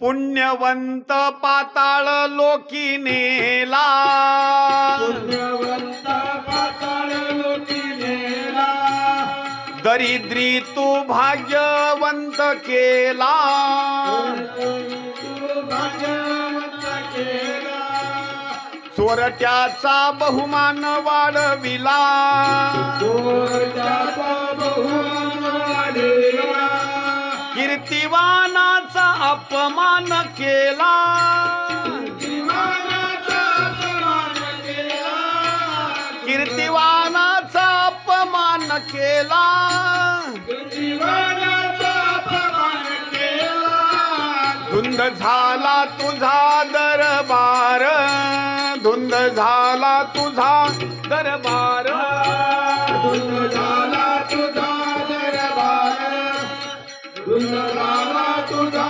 दरबार. देवा, मी असं ऐकून होतं बरं का, पण तू आज तशी गोष्ट केलीस. भरत खाली आहे, हनुमंतराय वरून बोलतात, पण हनुमंतरायाला माहिती नाही की हा भरत आहे का राम आहे. कारण दोघाचा चेहरा कसा दिसण्याकरता सारखाच आहे बरं का. वरून हनुमंतरायानं बोलण्याकरता सुरुवात केली. देवा, तुमच्या पत्नीचा शोधाशोध करण्याकरता आम्ही बेजार. 18 पद्मवानरांनी घरदार सोडलं, लक्ष्मणाला शक्ती लागली, मांडीवर घेऊन तिथं रडू लागला, नाटक केलं. आणि इथं आश्रमामध्ये येऊन आश्रमामध्ये निवांत थांबलात. 18 पद्मर वानर मंडळीला सोडून दिलं. एवढंच नाही, बिभीषणाला राज्यगादी तुम्ही देणार होता, सगळे कामं सोडून देऊन इथं येऊन थांबलात तुम्ही. लाज वाटते तुम्हाला? मला जर सांगितलं असतं तर हे सगळे कामं मी केले असते. चला ओठ. कुणाला बोलायला सुरुवात केलं? खालून ऐकतो कोण माहिती? खालून भरत ऐकतो. भरत विचार करतो, हे असं काय गिऱ्हाईक बोलतोय, कोण आहे, काय नाही, पत्ता नाही, काही नाही. शेवटी हात जोडले. अरे बाबा तू कोण आहेस? सांगितलं मी हनुमान. काय बोलतोय तू नेमकं? सगळी हकीकत सांगितली बरं का. सीतामातेचं अपहरण कसं झालं, 18 पद्मवानर कसे जमा केले, लक्ष्मणाला शक्ती कशी लागली, सगळी सगळी सगळी हकीकत सांगितली. पण सांगत असताना हनुमंतराय अगोदर सांगतच नव्हते. म्हणले मला सांगण्याकरता एवढा वेळ नाही. म्हणले मला सूर्य उदय होण्याच्या अगोदर जायचं आहे. भरताने एक वाक्य वापरलं, अरे हनुमंता, सगळी कहाणी सांगितल्याशिवाय, कथा सांगितल्याशिवाय मी तुला जाऊ देणार नाही. का? माझा एक नियम आहे. तो इथून जाण्याचा प्रयत्न करतो ना सूर्याला भिवून, सूर्य उदयाला येईल याच्याकरताच तुम्ही भिवून जाता ना. लक्ष करा, त्या सूर्यालाच उगू देणार नाही मी. अगोदर मला कथा सांगा. किती कौतुकाची गोष्ट आहे, कारण ह्या भरत सूर्यवंशामधला होता. एखादा नातू जर आजोबाला सांगितलं का नाही, आजोबा जायचं नाही, आजोबा जातो का? मुलाचं ऐकणार नाही तर आजोबा, सुनाचं ऐकणार नाही, कुणाचं ऐकणार नाही. पण असं जर पदर अशी जर धरला कपडा ना नाताना, तेवढा आजोबा शांत बसतो बरं का. नाताना जर सांगितलं तुम्ही काय करा, आता घोडं बना, बनतो का नाही आजोबा? घोडा बनतो. पुढं सांगतो, स्वतःचे लेकर काही माणसांनी घेतले नाहीत, स्वतःचे लेकर बरं का, पण लेकीचे लेकाचे ते घेऊन, बरोबर आहे का नाही? हा बरोबर आहे का नाही? मग त्याला हे असं शेमुडा असू नाही, काही असू, त्याचा विचार करणार नाहीत, काही नाही. उलट त्याचे बिस्किट खातील आजोबा. आपले रामभाऊ आलेत. हा दादाने आणली नाद बरं का आता. आणि विशेष सांगतो बरं का, ही एकदम आनंदाची असणारी गोष्ट, काहीतरी पूर्वजन्म असणारा भाग असेल, पुण्याचा असणारा भाग असेल. सगळ्या जणाला आमंत्रण आजच सांगतो बरं का, मी तुम्हाला आजच आमंत्रण सांगतो. येणाऱ्या 21 तारखेला एक पर्वकाळ त्यांनी साधलेला आहे, फार मोठा पर्वकाळ आहे तो. येणाऱ्या 21 तारखेला 7 ते 9 त्या दिवशीचा दिवस आहे. संत मीराबाई महाराजांची पुण्यतिथीचा असणारा सोहळा आहे. येणारी 21 तारीख बरं का, आता पुढल्या महिन्यातली. आणि त्या नातीचा असणारा वाढदिवस आहे. आणि सगळ्याला कीर्तनाचंही आमंत्रण आहे का नाही? सगळ्याला कीर्तनाचं आमंत्रण आणि भोजनाचं सुद्धा असणारं आमंत्रण आहे. आणि कीर्तन कुणाचं आहे ते पण सांगतो. मी म्हणलं मी कीर्तन करतो. ते म्हणले तुमचं कीर्तन नको, म्हणले आम्ही ऐकलंय म्हणले कीर्तन. मुलाचं पण कीर्तन नाही, माझं पण कीर्तन नाही. त्यांनी म्हणले नात आहे ना मुलगी, मग मुलीचंच कीर्तन मला करायचं. म्हणून आमच्या दिदीचं असणारं कीर्तन आहे. कुमारी भाग्यश्री दिदी लवारे आळंदी देवाची यांचं असणारं 7 ते 9 असणारं कीर्तन आहे. महिला मंडळाला एक माझी विनंती आहे, लक्ष करून ऐका बरं का. त्या दिवशी सगळ्या भजनी मंडळांनी, त्या दिवशी महिला मंडळींनी टाळ घेऊन कीर्तनला उभं राहायचं बरं का. टाळ घेऊन सगळ्यांनी उभं राहायचं त्या दिवशी, कारण कीर्तन महिलेचंच आहे आणि महिलेने सुद्धा टाळ घेऊन कीर्तनला उभं राहायचं. माझा सांगण्याचा एक भाग आहे. थोर प्रेमाचा भुकेला भरताच्या बाबतीमध्ये सांगितलं, मी सूर्याला उदय मात्र होऊ देणार नाही. तुम्ही काय करा, थोडंसं असणार या ठिकाणी विश्रांती घ्या, थांबा, मला सविस्तर असणारी कथा सांगा. सविस्तर कथा सांगितली. कथा सांगितल्याचं सांगितलं, आता मला वेळ जाण्याकरता भरपूर लागेल, मला इथून जाण्याकरता काहीतरी सोय करा.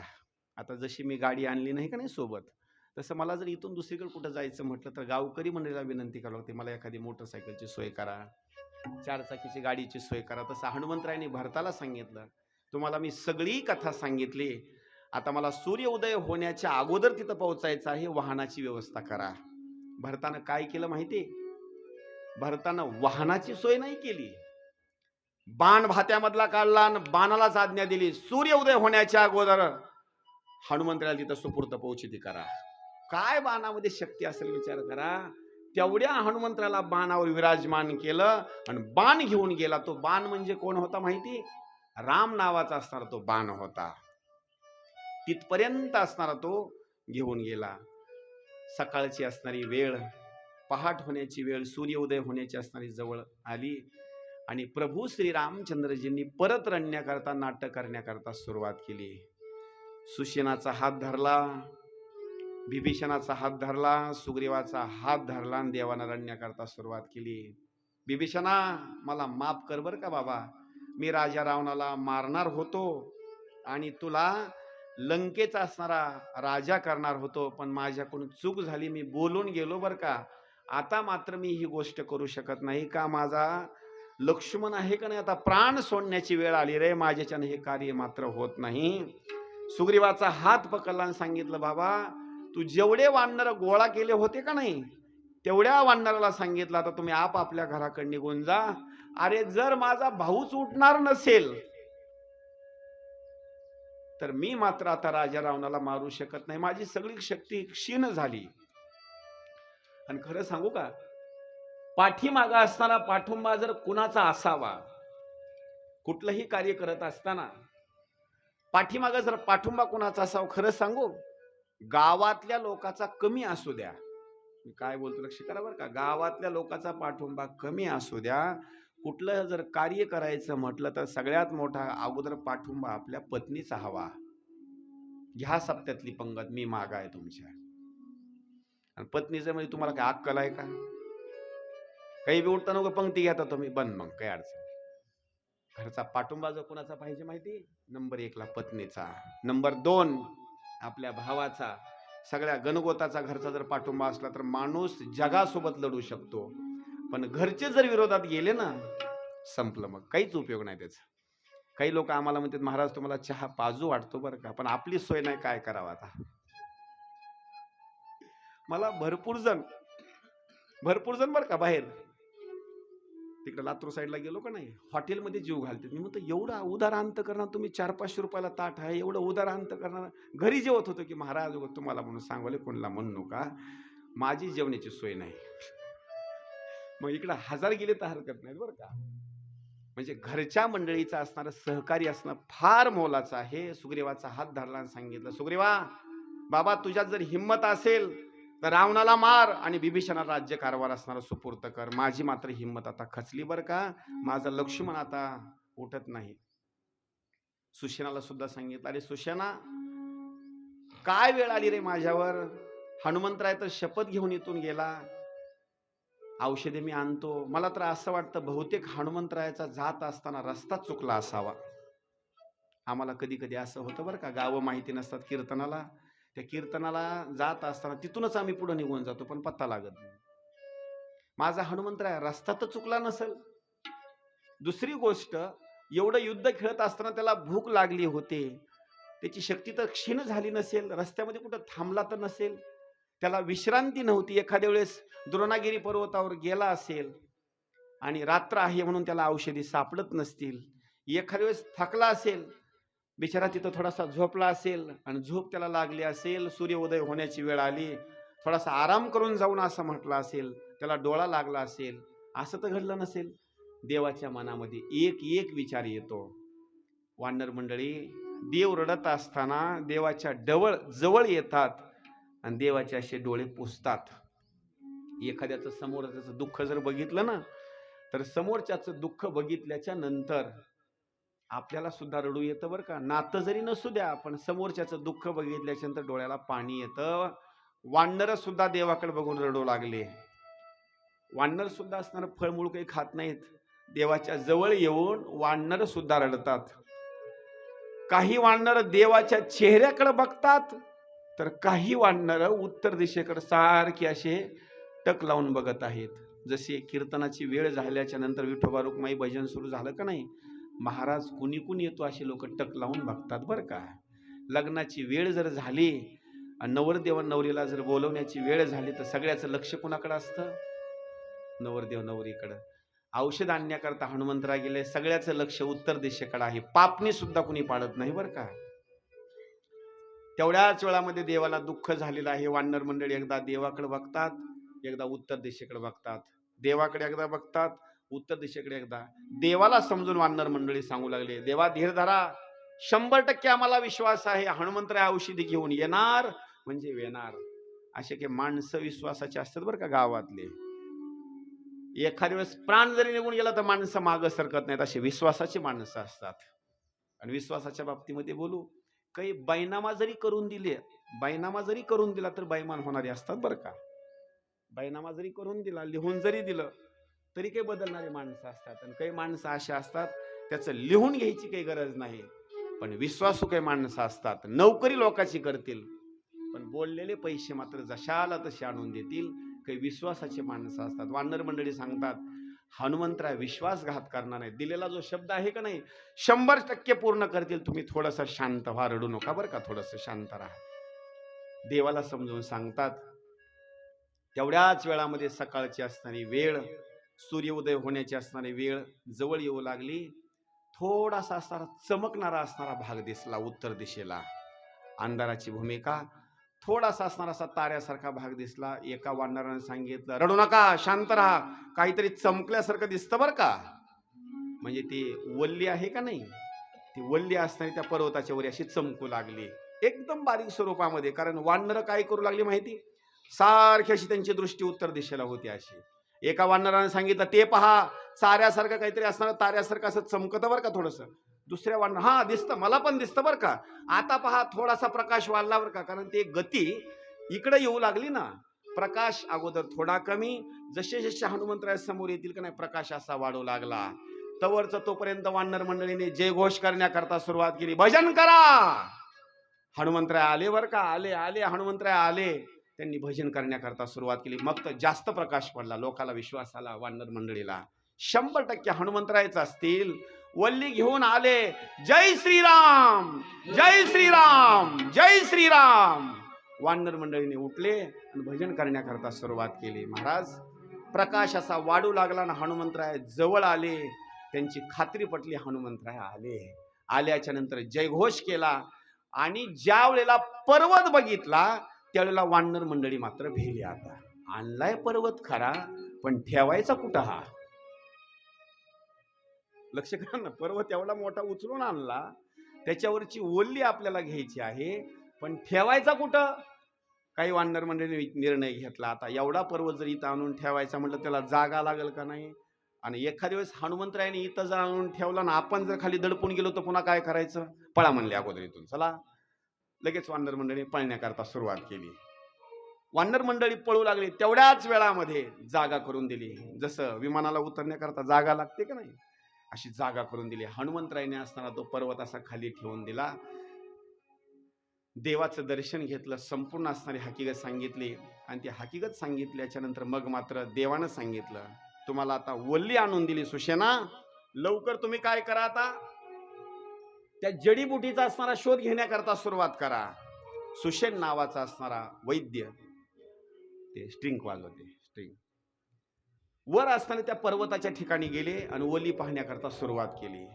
वल्ली ज्या वेळेला पाहू लागले त्यावेळेला त्यांना वल्ली सापडना. आता सांगितलं होतं वल्ली आणून द्या. पर्वत घेऊन आले, पर्वताच्या वर गेले, पण वल्ली मात्र सापडना. 18 पद्मा वानर त्या डोंगरावर गेले, त्यांनाही वल्ली सापडना.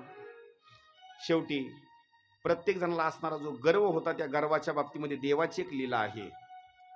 सुशेनानं देवाचं नामचिंतन केलं, देवा मला बुद्धी द्या, मी डॉक्टर असून सुद्धा मला वल्ली सापडत नाही बरं का. देवाचं नामचिंतन केलं आणि तेवढ्याच वेळेला ती वल्लीवर अशी चमकली. लगेच सुशेनाला आनंद झाला. वल्ली घेतली, वानराला सांगितलं उतरा खाली. सगळे खाली उतरले. वल्ली सापडली. आपल्या शेतामध्ये एक वल्ली आहे बरं का, जखमजुडी त्याला काय म्हणतात माहिती का नाही, चंचणी म्हणतो तुम्ही. विळा वगैरे लागल्याच्या नंतर तुम्ही घेता त्याला, हा, ते आमच्याकडे त्याला जखमजुडी म्हणतात त्याला. अशी वल्ली घेतली, खाली आणली, दगडावर टाकली, कुचण्याकरता त्याला सुरुवात केली. त्याच्यामधला रस काढला. रस काढल्याच्या नंतर सुशेनानं काय केलं, बाहेर रस काढला. जिथं जखम झालेली होती, जिथं शक्ती लागली होती, त्या जखमीवर सोडली. वानर मंडळी आता म्हणू लागले, आता मात्र लक्ष्मण दादा उठणार म्हणजे उठणार. का सुशेनानं सांगितलं होतं ना, मला औषध आणून द्या लक्ष्मणाला, मी उठवतोच. चूर्ण असं केलं, वल्लीचा असा रस काढला, त्या जखमीवर टाकला. 5 मिनिट झाले. पहिली जशी अवस्था होती का नाही तशीच अवस्था, काहीच बदल झाला नाही. वानर मंडळी म्हणले, तुला औषध आणून दिलं, सगळ्या तू असणाऱ्या गोष्टी केल्या, मग का लक्ष्मण उठत नाही? त्यानं परत विचार केला, काय आपलं काही चुकलंय का? काही आपलं काही चुकलं? वल्ली तर बरोबर आणली, दगडावर तर वाटली, रस तर काढला, जखमेच्या ठिकाणी वल्ली तर नेऊन टाकली, मग लक्ष्मण उठत का नाही? परत विचार करतो, का उठत नाही, का उठत नाही? कुणाच्याच लक्षामध्ये येईना, कुणाच्याच लक्षामध्ये येईना बरं का. हनुमंतरायांनी सांगितलं, सुशेना एक गोष्ट चुकली तुझी. सुशेन म्हणतो, काय चुकलं? अरे औषध वरी टाकत असताना प्रभू श्री रामचंद्रजीचं नाव घेतलं का? त्याचं कारण एक आहे बरं का. दररोजचा महिला मंडळीने स्वयंपाक करत असताना हरिपाठ, देवाचं नामचिंतन, ओम नमः शिवाय म्हणायचं. तेवढा केलेला स्वयंपाक प्रसाद होतो. लक्ष करा, तेवढा केलेला स्वयंपाक प्रसाद होतो. आणि भांडण करीत करीत जरा असं हे केलं का नाही, कळलं ना तुम्हाला? राग राग केलेला स्वयंपाक काय होतो तुमची तुम्ही म्हणा आता बरं का. त्याच्यामध्ये जर हरिपाठ वगैरे भजन पूजन केल्याच्या नंतर खाणाऱ्या माणसाला सुद्धा त्याला चव लागते, तो प्रसादच होतो. हा, काही स्वयंपाक राग रागच होतो. हा, त्यावेळेला हनुमंतरायांनी सांगितलं, अरे हा जखमेचा असणारा जो भाग आहे ना, जिथं औषध टाकलं, राम नामाचं असणारं खरं असणारं ते औषध आहे. आणि ते औषध तू टाकत असताना तिथं एक काम तू करायला पाहिजे होतं, वाटत असताना देवाचं नामचिंतन करायला पाहिजे होतं, देवाचं नाव घेऊन ते रसमध्ये टाकायला पाहिजे होता. त्यावेळेला काय केलं?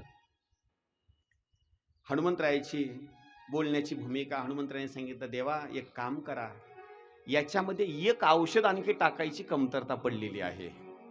सांगतो, चहा जर बनवायचा असेल, चहा बरं का, चहा जर बनवायचा असेल त्याला काय काय लागतं? त्याला लागती साखर, त्याला लागते पत्ती, आणि दूध जर घरचं नसलं त्याला काय लागतं? त्याला लागतं पाणी. आणि दूध जर घरचं असलं तर मग चहा म्हणजे चहाच होणार बरं का. असं हा, याला सुद्धा जशा 2-3 गोष्टी लागतात का नाही, तसं तिथं वल्ली होती, वाटण्याकरता दगड होता, वैद्य होता, सगळ्या गोष्टी होत्या, पण महत्वाची गोष्ट मध्ये मिसळण्याकरता राहिली होती. ती म्हणजे कोणती? प्रभू श्रीरामचंद्रजीचं चरण तीर्थ घेणे आणि चरण तीर्थ घेऊन त्या वल्लीमध्ये मिसळणे ही महत्वाची गोष्ट होती. हनुमंताने सांगितलं, देवा तुमचं चरण तीर्थ तेवढा असणारा द्या. मग पाणी आणलं, देवाचं चरण तीर्थ घेतलं आणि त्या वल्लीमध्ये मिसळलं, आणि मग मात्र लक्ष्मणाच्या असणाऱ्या जखमीवर सोडलं. तेवढ्याच वेळेला मात्र असा अंग थरथर थरथर थरथर थरथर कापण्याकरता सुरुवात झाली. शरीर हालू लागलं, शरीरामध्ये अशी ताकद येण्याकरता सुरुवात झाली, आणि ताकद आल्याच्या नंतर थोडेसे असे डोळे उघडण्याकरता सुरुवात केली. मग मात्र देवाला असणारा आनंद वाटला, आणि सगळ्यांनी जय जय घोष असणारा करण्याकरता असणारी द्रोणागिरी जो आणेला, द्रोणागिरी जो आणेला, द्रोणागिरी जो आणीला, द्रोणागिरी जो आणेला, लक्ष्मण वाचविला, लक्ष्मण वाचविला, धन्य अंजनीच्या सुता, धन्य अंजनीच्या सुता, लक्ष्मण वाचविला, लक्ष्मण वाचविला, धन्य अंजनीच्या सुता, धन्य अंजनीच्या सुता. त्या योद्ध्यामध्ये वानर मंडळीमध्ये खरा जर विचार करण्याची टाळ वाजू नको, शांत बस. औषधी आणण्याकरता समर्थ जर कोण असेल तर औषधी आणण्याकरता हनुमंतराय. एवढंच नाही, चरण तीर्थ जर रामाचं घेतलं नसतं तर लक्ष्मण उठत नव्हता. दोघाचा गर्व कमी करण्याकरता देवानं ही लीला केली आहे. लक्ष्मण असणारा उठला, आनंदाचा असणारा सगळ्या जणांनी जयघोष केला.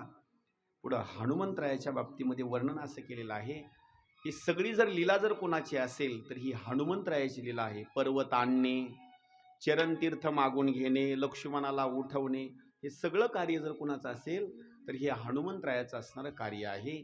पुढं विशेष स्वरूपामध्ये हनुमंतरायाचं चरित्र सांगत असताना काही कथाभाग असा आलेला आहे. त्या कथेच्या बाबतीमध्ये दररोज युद्ध होत असताना राजा रावणाचं आणि प्रभू श्रीरामचंद्रजीचं एका साईडनं राक्षस लढायची आणि एका साईडनं असणारे वानर असणारे लढायची. पण दररोजचा असणारा नेम रात्रीच्या वेळेला युद्ध थोडंसं बंद व्हायचं. पण युद्ध बंद झाल्याच्या नंतर हनुमंतरायांनी काय करायचं माहिती, सगळे वानर झोपी गेल्याच्या नंतर हनुमंतरायांनी मात्र झोपायचं नाही.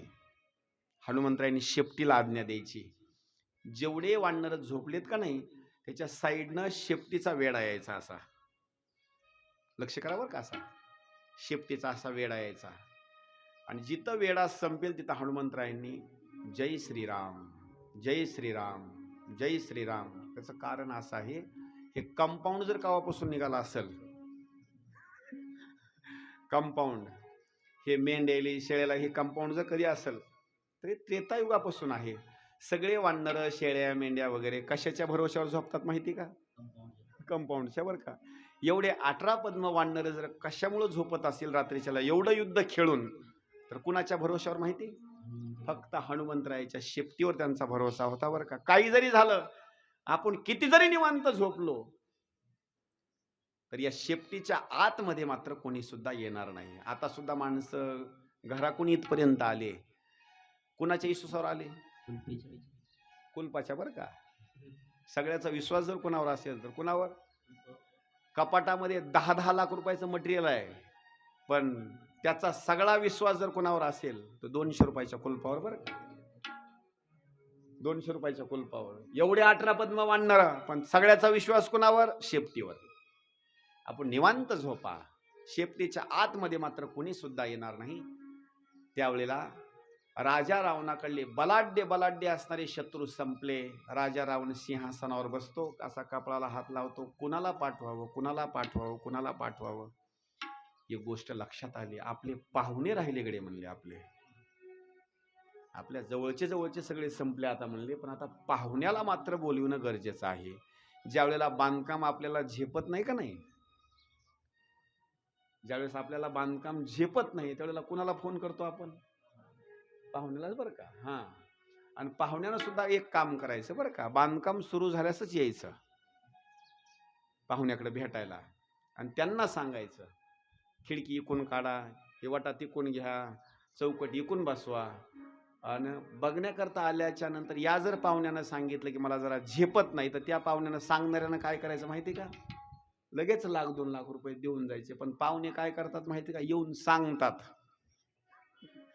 ते रुपया देत नाहीत. बरं का, अजिबात नाही. ज्याला सांगायचं का नाही त्यानं बरोबर असणारी मदत करायची. मी माझं सांगतो, पुन्हा तुम्ही सांगा, कथा सुटल्यास. बरं का, मी आळंदीला वटा बांधू लागलो. एक महाराज आला आणि सांगितलं, महाराज हे वटा मला काही पसंत पडत नाही, काही नाही, काय करा तुम्ही, व पत्र्याचं शेड करण्यापेक्षा लगेच कॉलम घ्या, पुन्हा होत नाही. मी लगेच पत्नीला सांगितलं, वटा बांधायचा बंद म्हणला आपला, लगेच कॉलमचे खड्डे घ्यायचे. महाराज तुम्ही थांबा, चहा करा म्हणलं एकदा महाराजांनी. तुम्ही किती लाख देणार एवढं सांगा. महाराजांना चहाच प्याला नाही. अरे सांगायला तर कुणी येतं ना, सांगायला काय त्याला लाग, सांगायला कळत नाही का, प्रत्येकाला कळतं त्याला काय, खिडकी एकूण बल्ब एकूण सगळं कळतं त्याला, काय कळत नाही का. आणि प्रत्येक माणूस काय करतो, घर बांधकाम काढलं का नाही, ते बांधकाम करत असताना त्याच्या हाशिदीसारखंच बांधकाम करतो. बरं का, काही जण काय करतात माहिती का, पहिल्या वर्षी बेसमेंट लेवलला, 2 वर्ष थांबणार, पुन्हा छताच्या लेवलला, आणि 3ऱ्या वर्षी काय करतो माहिती का, पत्र काढून टाकतो, पुन्हा स्लॅब टाकतो. 4थ्या वर्षी पुन्हा थांबतो, 5व्या वर्षी गिलावा करतो, पुन्हा 2 वर्ष थांबतो, कलर देतो, आणि त्याच्यानंतर टप्प्याटप्प्यानं पुन्हा मग काय करतो, मोठी वास्तुशांती करतो. हे त्याच्यानुसार. बरं का, आणि लोकांना सांगायचं जर म्हटलं का नाही, मग लोकांनी एक काम करायचं, 1-2 लाख देत राहायचे. पण देत कोणीच नाही बरं का, अजिबात नाही, कोणीच देत नाही. सांगणारे भरपूर असतात. राजा रावणाने निर्णय घेतला, आता माझ्या जवळचे सगळे संपले, आता मला सोयऱ्यालाच विचारणं गरजेचं आहे. खिशामधला मोबाईल काढला, आणि सोयऱ्याला फोन केला. सोयरे म्हणजे कोण माहिती त्यांचे? राक्षसच बरं का. आणि ते राक्षस कुठं राहत होते? महिकावती नावाची नगरी पाताळामध्ये. दोन पाहुणे, एकाचं नाव अहिरावण आणि एकाचं नाव महिरावण, हे दोघ जण पाताळामध्ये राहत होते. मोबाईल केला आणि सांगितलं दूताच्या मार्फत, वर या, असं असं संकट आलेलं आणि काही करा. माझे दोन जर शत्रू कोण असतील, राम आणि लक्ष्मण, यांना काही करून तुम्ही असणारा वध करून टाका. पाहुण्याचा फोन गेल्याबरोबर पाहुणे असे एकदम काळजी करणारे होते. लगेच पाहुणे वरी आले. अहिरावण आणि महिरावण युद्ध जिथं चालू होतं का नाही तिथं आले. अहिरावण आणि महिरावण आल्याच्या नंतर दोघांनी युक्ती केली. अहिरावण म्हणतो मी रामाला उचलतो, महिरावण म्हणतो मी लक्ष्मणाला उचलतो. दोघांनी उचलायचं आणि पाताळामध्ये घेऊन जायचं, देवीच्या पुढं यांचा बळी देऊन टाकायचा. हे गिराईक पण साधे नव्हते बरं का. अहिरावण आणि महिरावण जबरदस्त असणारे गिराईक. वर आले. राम आणि लक्ष्मणाला चोरून नेण्याकरता वानराच्या जवळ येऊ लागले. पण जवळ येत असताना यांना शेपटीचा पत्ताच नाही. शेपटीच्या जवळ गेलं की जसं डुकराला करंट लावलेलं असतं का नाही, शेपटीच्या जवळ गेले करंट मारायचं लगेच. हे मागं लगेच. ते म्हणले आपण आलो नेण्याकरता पण आपला घात होण्याची वेळ आहे. त्यावेळेला अहिरावणानं आणि महिरावणानं प्रार्थना केलेली आहे लक्ष्मणाला आणि प्रभू श्रीरामचंद्रजीला. होते राक्षस पण यांनी प्रार्थना केली, देवा आम्ही असं ऐकलेलं आहे तुम्ही अनेक भक्त मंडळीच्या घरी जाता, कधी कधी तुम्ही देव तुम्ही भावाचे भुकेलेत, आम्ही असं ऐकलेलं आहे. मग तुम्ही आणखी श्रीमंताच्या घरी जाता, चांगल्या लोकांच्या घरी जाता, आम्ही राक्षस आहेत, आम्ही काय पाप केलेलं आहे, आमच्या पण घरी तुम्ही चला ना. त्यांनी प्रार्थना केली देवाला. आणि देवाची लीला अशी आहे, प्रार्थना जर केली देव राक्षसाच्या सुद्धा घरी जातो. त्यावेळेला हनुमंतरायाच्या जवळ प्रभू श्री रामचंद्रजी आले. देवाला स्वतःहून पाताळामध्ये जायचं होतं म्हणून देवाने एक लीला केली. हनुमंतरायाच्या जवळ गेले आणि हनुमंतरायाला थोडंसं उलट बोलण्याकरता सुरुवात केली. हनुमंता, अरे बाबा तुला थोडासा गर्व झालेला आहे.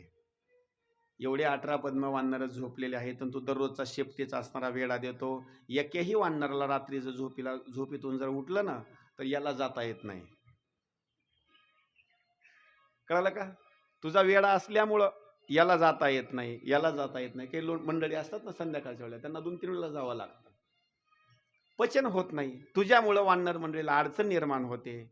आता देवाची लीला आहे बरं का. देवाला पाताळा जायचं आहे आणि तू संरक्षण करतो, तुला एक गर्व निर्माण झालेला आहे. मी असताना या वानर मंडळीचं काही संरक्षण तुला करायची गरज आहे का?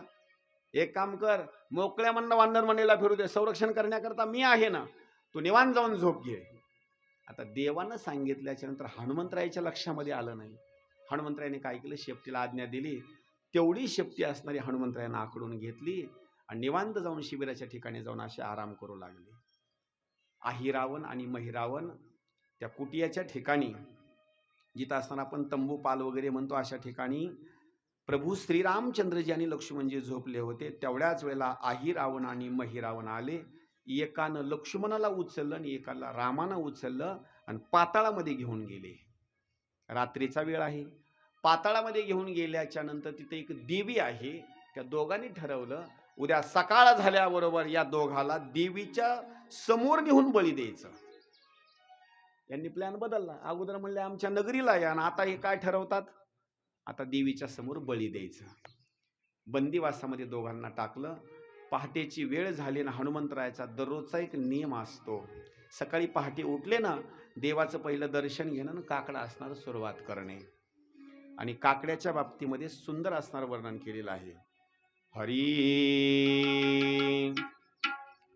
उठा उठा प्रभात झाली, उठा उठा प्रभात झाली, चिंता श्री विठ्ठल माऊली, चिंता श्री विठ्ठल माऊली, दीन जनाची सावली, दीन जनाची सावली, येई धावोनी स्मरताची पंढरपुरी जे भीमा तटी, पंढरपुरी जे भीमा तटी येऊनी धावोनी स्मरणाची पंढरपूरचे भीमातटी पंढरपूरचे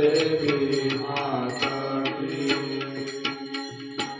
हनुमंतराय सकाळी उठले, त्यांचा नेम देवाचं दर्शन घेणं. जिथं प्रभू श्री रामचंद्रजी होते तिथं असणारे हनुमंतराय गेले. देवाचं दर्शन घेण्याकरता गेल्याच्या नंतर देव दिसत नाहीत, लक्ष्मणजी दिसत नाहीत. शोधाशोध करण्याकरता सुरुवात केली. सुग्रीवाच्या जवळ गेले. तुम्ही प्रभू श्री रामचंद्रजीला पाहिलं का? सुग्रीवानं सांगितलं नाही. बिभीषणाकडे गेले. तुम्ही प्रभू श्री रामचंद्रजीला पाहिलं का? बिभीषणानं सांगितलं नाही. त्यावेळेला 4 जणांनी, बिभीषण, सुग्रीव, अंगद आणि हनुमंतराय 4 जण एका ठिकाणी आले. सांगितलं प्रभू श्री रामचंद्रजी आणि लक्ष्मण नाहीत, ही गोष्ट वानर मंडळीला सांगू नका. का? ही जर गोष्ट जर अशी पांगली का नाही तर ही राक्षस मंडळीला गोष्ट कळेल. राक्षस मंडळी येईल, आपल्यावर आक्रमण करेल, सगळे वानर मरतील. गोष्ट अशाला अशी राहू द्या, कुणाला सुद्धा काही बोलू नका. हनुमंतरायाने सांगितलं तुम्ही फक्त सैनिकाच्या बाबतीमध्ये संरक्षण करण्याचा असणारा प्रयत्न करा. राक्षस मंडळी आक्रमण करतील, तुम्ही सावध राहा आणि संपूर्ण वानर मंडळीला सांभाळा. मी देवाचा शोध घेतो. आता शोध करण्याकरता कोण आहेत? हनुमंतराय. देव नेमके कुठे गेले, कुठे गेले, कुठे गेले? रात्रीची वेळ आहे. एवढा देवाचा शोधाशोध घेतला, एवढा देवाचा शोधाशोध घेतला की देवाचा कुठंच पत्ता लागला नाही. देव कुठे गेल्याचा पत्ताच लागला नाही. हनुमंतराय विचार करतात काय करावं आता, काय करावं. तेवढ्याच वेळामध्ये एक असणारा वृक्ष आणि त्या वृक्षाच्या वर एक गिधाडीन गर्भवती असणारी आणि एक गिधाड, हे 2 जण असे बसलेले. पहाटची असणारी वेळ. त्या गिधाडणीनं सहज प्रश्न केला मालकाला, मालक, सध्यामध्ये असणारी गर्भवती आहे आणि मला डोहाळे लागलेले आहेत. मालकानं प्रश्न विचारला काय खायचंय तुला? आता ती गिधाड काय खातं? मांस खातं ना. गिधाडीनं सांगितलं काय करा आता, माझी अपेक्षा आहे 1-2 किलो तुम्ही घेऊनच या. गिधाड हुशार होतं, त्यांनी सांगितलं काळजी करू नको, 1-2 किलो तुझं काही पोट भरत नाही. माफी मागून बोलतो बरं का. भागवतामध्ये सुद्धा असं सांगितलेलं आहे, शेवटच्या प्रसंगामध्ये पुरुषापेक्षा महिलेचा आहार जास्त असतो. आता तुम्ही ठरवा बरं का, तुम्ही जास्त खाता का कमी खाता. आणि असं समजत नसेल तर आणखी सोप्या भाषेमध्ये सांगतो, माणसाची पंगत लवकर उठते का महिला मंडळीची लवकर उठते? माणसाच्या 2 पंक्ती उठतील, महिलेची एकच. हा, पण त्याच्यामध्ये एक फरक आहे आणखी असा, ज्यांच्या नाकामध्ये नती आहे त्यांना जास्त वेळ लागतो.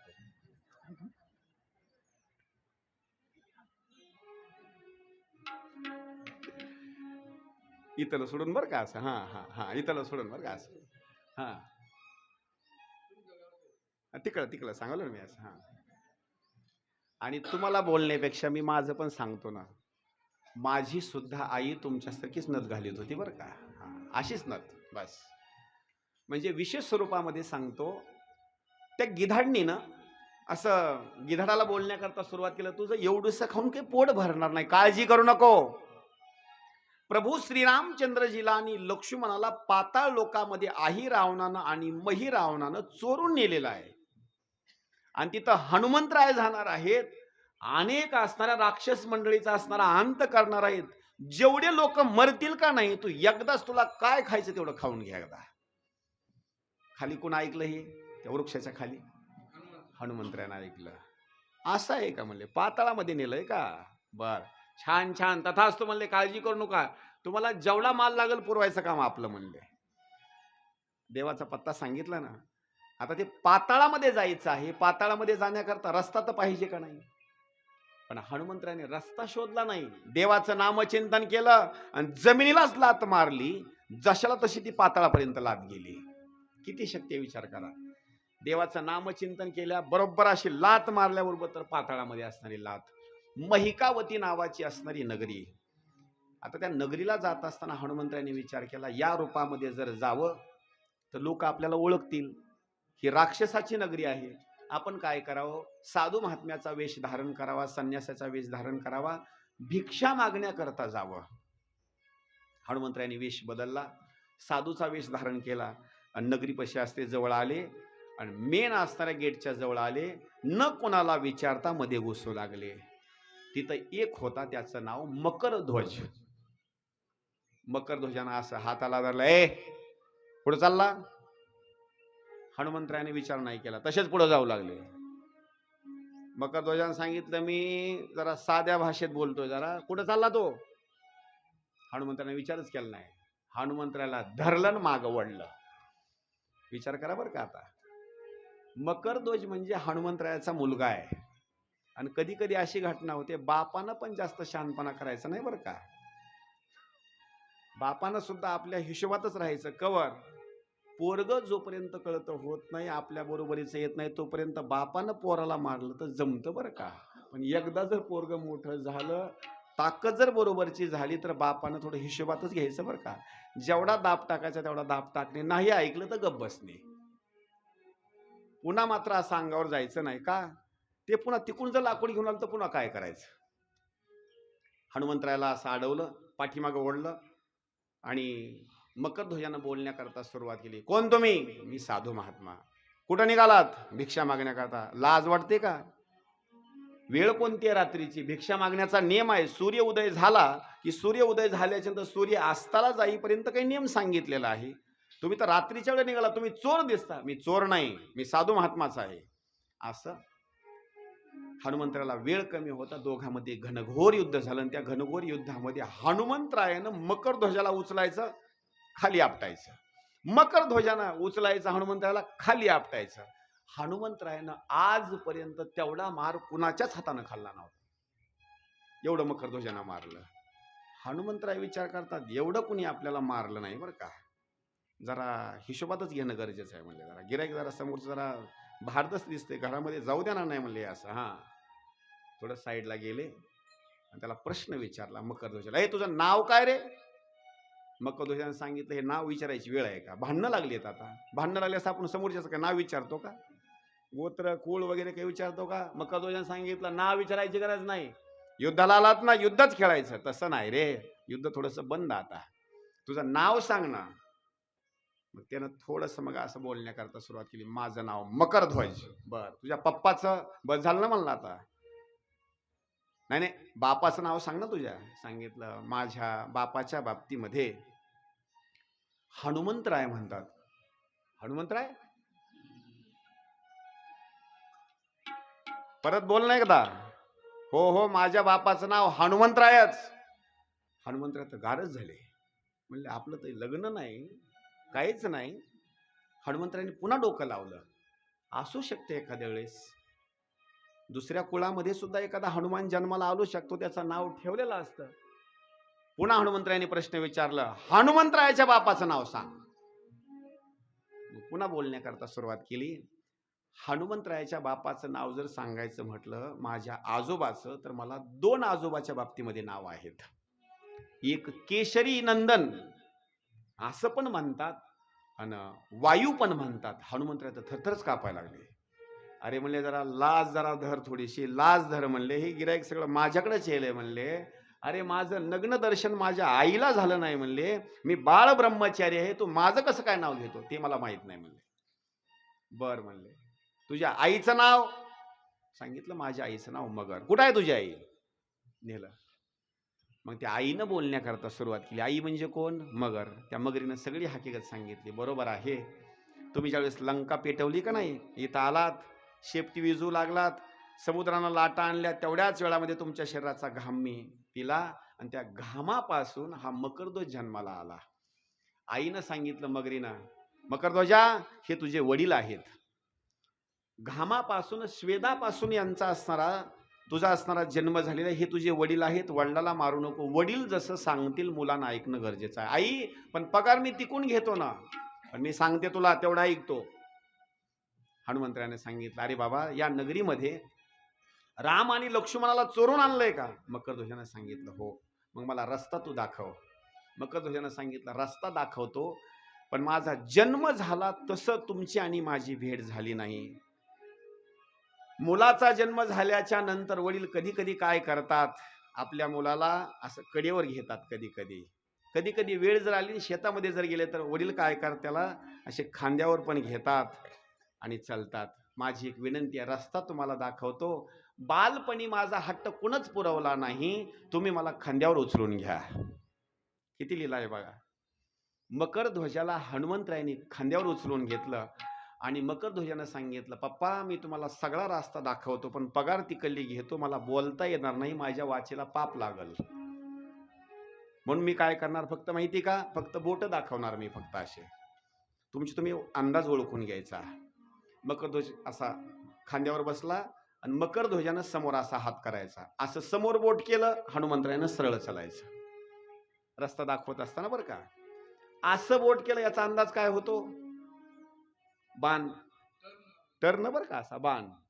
म्हणजे हे बाण वगैरे जे निघालेत का नाही, हे त्या दिवसापासून निघालेले आहेत बरं का. हे रस्त्याला असे बाण वगैरे हे असे.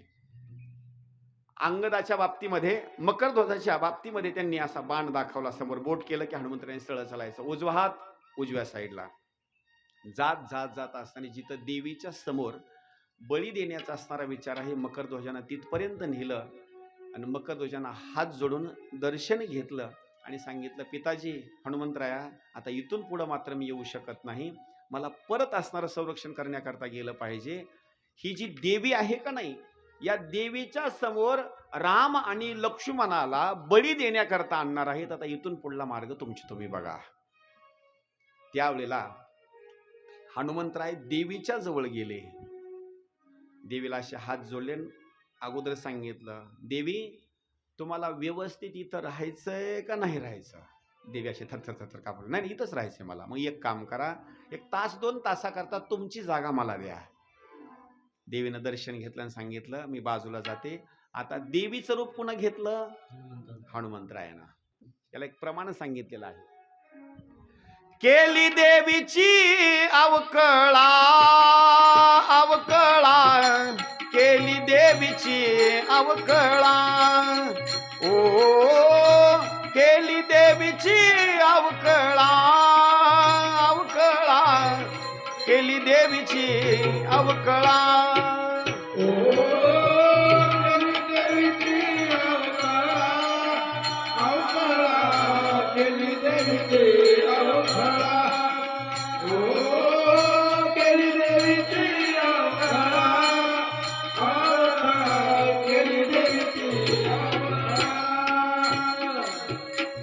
जावोनी पाताळा,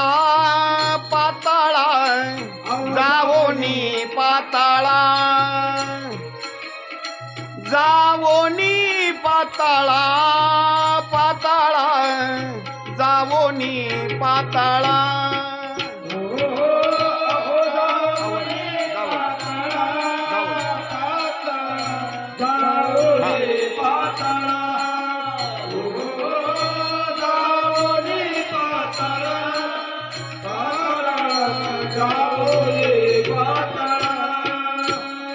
केली देवीची अवकळा, केली देवीची अवकळा, देवीची अवकळा, केली देवीची अवकळा. ऐसा प्रतापी गहन, ऐसा प्रतापी गहन, ऐसा प्रतापी गहन, ऐसा प्रतापी गहन, ऐसा प्रतापी गहन, ऐसा प्रतापी गहन, प्रतापी गहन, ऐसा प्रतापी गहन. ज्या वेळेला देवीची असणारी अवकळा केली आणि रात्रीच्या वेळेला राम आणि लक्ष्मणाला आता बळी द्यायचा आहे, त्यावेळेला अहिरावणानं आणि महिरावणानं सांगितलं, आता देवीच्या ठिकाणी आपल्याला असणारं बळी द्यायचं आहे. राम आणि लक्ष्मणाला अगोदर स्नान घाला. त्यांना पाण्यानं आंघोळ घातली, दुधानं आंघोळ घातली, दह्यानं आंघोळ घातली, मधानं आंघोळ घातली, साखरेनं आंघोळ घातली, अशी आंघोळ घातली. आणि आंघोळ घातल्याच्या नंतर राम पण रडू लागले आणि लक्ष्मण पण रडू लागले. असं समजत असं तर सोप्या भाषेमध्ये सांगतो, काही जणांनी नवस केलेले असतात.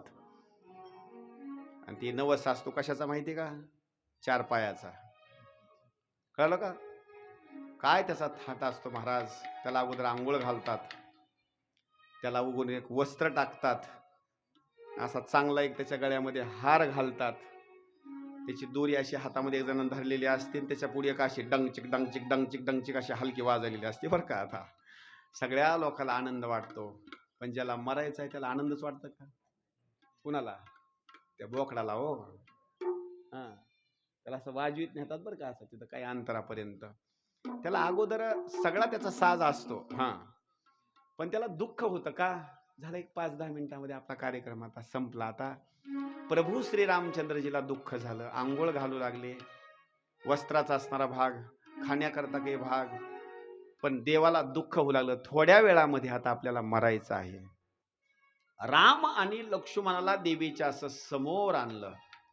समोर आणल्याच्या नंतर देवी होते हनुमंतराय. हनुमंतरायनं देवाचं असं दर्शन घेतल्याबरोबर देवीनं हसण्याकरता सुरुवात केली. हे आहाहाहाहा. त्यांना असं वाटलं, राक्षस मंडळीला, देवी कधीच बोलत नाही. एवढ्या दिवसांना आपण गावात राहतो, कधी देवी बोलली नाही. देवी आज बोलली. वा वा वा, छान छान. आज देवी आपल्यावर प्रसन्न झाली. आता देवीच होती काही? हनुमंतराय. 2 असणारे या ठिकाणी माणसं नराच्या स्वरूपामध्ये देवीला असणारे बळी द्यायचे. देवी आज आपल्यावर प्रसन्न आहे. राक्षस मंडळी म्हणले, आज आपला खास असणारा पुण्याचा भाग आहे, ज्याला ज्याला सार्थक करून घ्यायचा आहे त्यानं सार्थक करून घ्या. आज देवीनं बोलण्याकरता सुरुवात केली. मी तुमच्यावर आज प्रसन्न आहे, तुम्हाला काय माझी पूजा करायची तेवढी पूजा करा. त्यावेळेला राक्षस मंडळी म्हणू लागले, देवी, आई, जगदंबा, काय पाहिजे तुला सांग. देवीनं बोलण्याकरता सुरुवात केली. अनेक दिवसांना मी उपवासी आहे, अगोदर मला पिण्याकरता पाणी आणून द्या. आता ही देवीच होती का? अनेक दिवसांना देवी उपवासीच आहे ना. सीतेचा शोध करत असताना देवी उपवासीच आहे. पाणी अगोदर घेतलं, थोडेसे शांत झाले. लगेच राक्षस मंडळी म्हणले, आई, आता काय पाहिजे? आता काय करा, थोडस दूध येऊ द्या. आता थोडस. लगेच दुधाचे असे मोठमोठे असणारे माठ देवीच्या असं ओतू लागले. हे हनुमंतराय असे दूध पिऊ लागले. रडून कोण लागलं माहिती? देव. प्रभू श्रीरामचंद्रजी लक्ष्मणाशी रडू लागले. काय देवी प्रसन्न झाली. या देवीच्या पुढे आपल्याला आज बळी देणार आहेत. पुन्हा दही, दूध, मध वगैरे असणारे अशी त्या याच्यामध्ये फळं. त्यावेळेला मग मात्र सांगितलं, आता एक काम करा, आता मी सुंदर स्वरूपामध्ये या दोघाला तुम्ही असणार ठार करू नका, मी स्वतःहून या दोघाला मी खाऊन टाकणार आहे. तुम्ही काय करा, तुमच्या समोर मला खाता येणार नाही, तुम्ही सगळ्या जणांना मंदिराच्या बाहेर निघून जा. राक्षस मंडळीला खरंच वाटलं. सगळे मंदिराच्या त्या बाहेर गेले देवीच्या. आणि आता दरवाजे बंद करून टाका सगळे. देवाला नैवेद्य दाखवायचं म्हटल्याच्या नंतर हा झाकून न्यायचा असतो बरं का. झाकून न्यायचा, असं ताट काढायचं, असं दाखवायचा, परत ताट झाकवायचं ना, असं घेऊन यायचं. देव जर जेवण करू लागला तर असा पडदा टाकावा लागतो. देव जर झोपला असेल तर असा पडदा टाकावा लागतो. देवीनं सांगितलं, आता मला जेवण करायचं आहे, या दोघांना मला खायचं आहे, तुम्ही असल्याच्या नंतर जेवण मला जाईल का? सगळे बाहेर निघून जा तुम्ही. असे दरवाजे बंद करून टाका. टाकले बंद करून. देवीनं बोलण्याकरता सुरुवात केला. हनुमंतरायानं देवीची भाषा वापरली. तुम्हाला आता मरायचं आहे, मरण तुमचं जवळ आलेलं आहे. कुणावर जर विश्वास असेल त्याचं लवकर नाव घ्या. किती देवाची हनुमंतरायाची लीला आहे बघा बरं का. फक्त हनुमंतरायाला परीक्षा कोणती घ्यायची होती माहिती का? 18 पद्म वानरामध्ये नेमकं हे दोघ जण नाव कुणाचं घेतात? बोला. तुमचा कुणावर जर विश्वास असेल त्याचं नाव घ्या. 5 मिनिटांमध्ये तुम्हाला मरायचं आहे. लक्ष्मण शांत आहेत, रागीट आहेत, तरी शांत आहेत. का? मरायचे आता. काय आता नाव घ्यावं तरी कुणाचं? लक्ष्मण एवढे रागीट असून सुद्धा शांत आहेत. परत देवी बोलते, नाव घ्या कुणी असेल तर. त्यावेळेला प्रभू श्रीरामचंद्रजीने खाली अशी मान घातली नाराज स्वरूपामध्ये बोलण्याकरता सुरुवात केलं. देवी, अर्धा 1 तास झालं तुम्ही या ठिकाणी नखरे करता बरं का.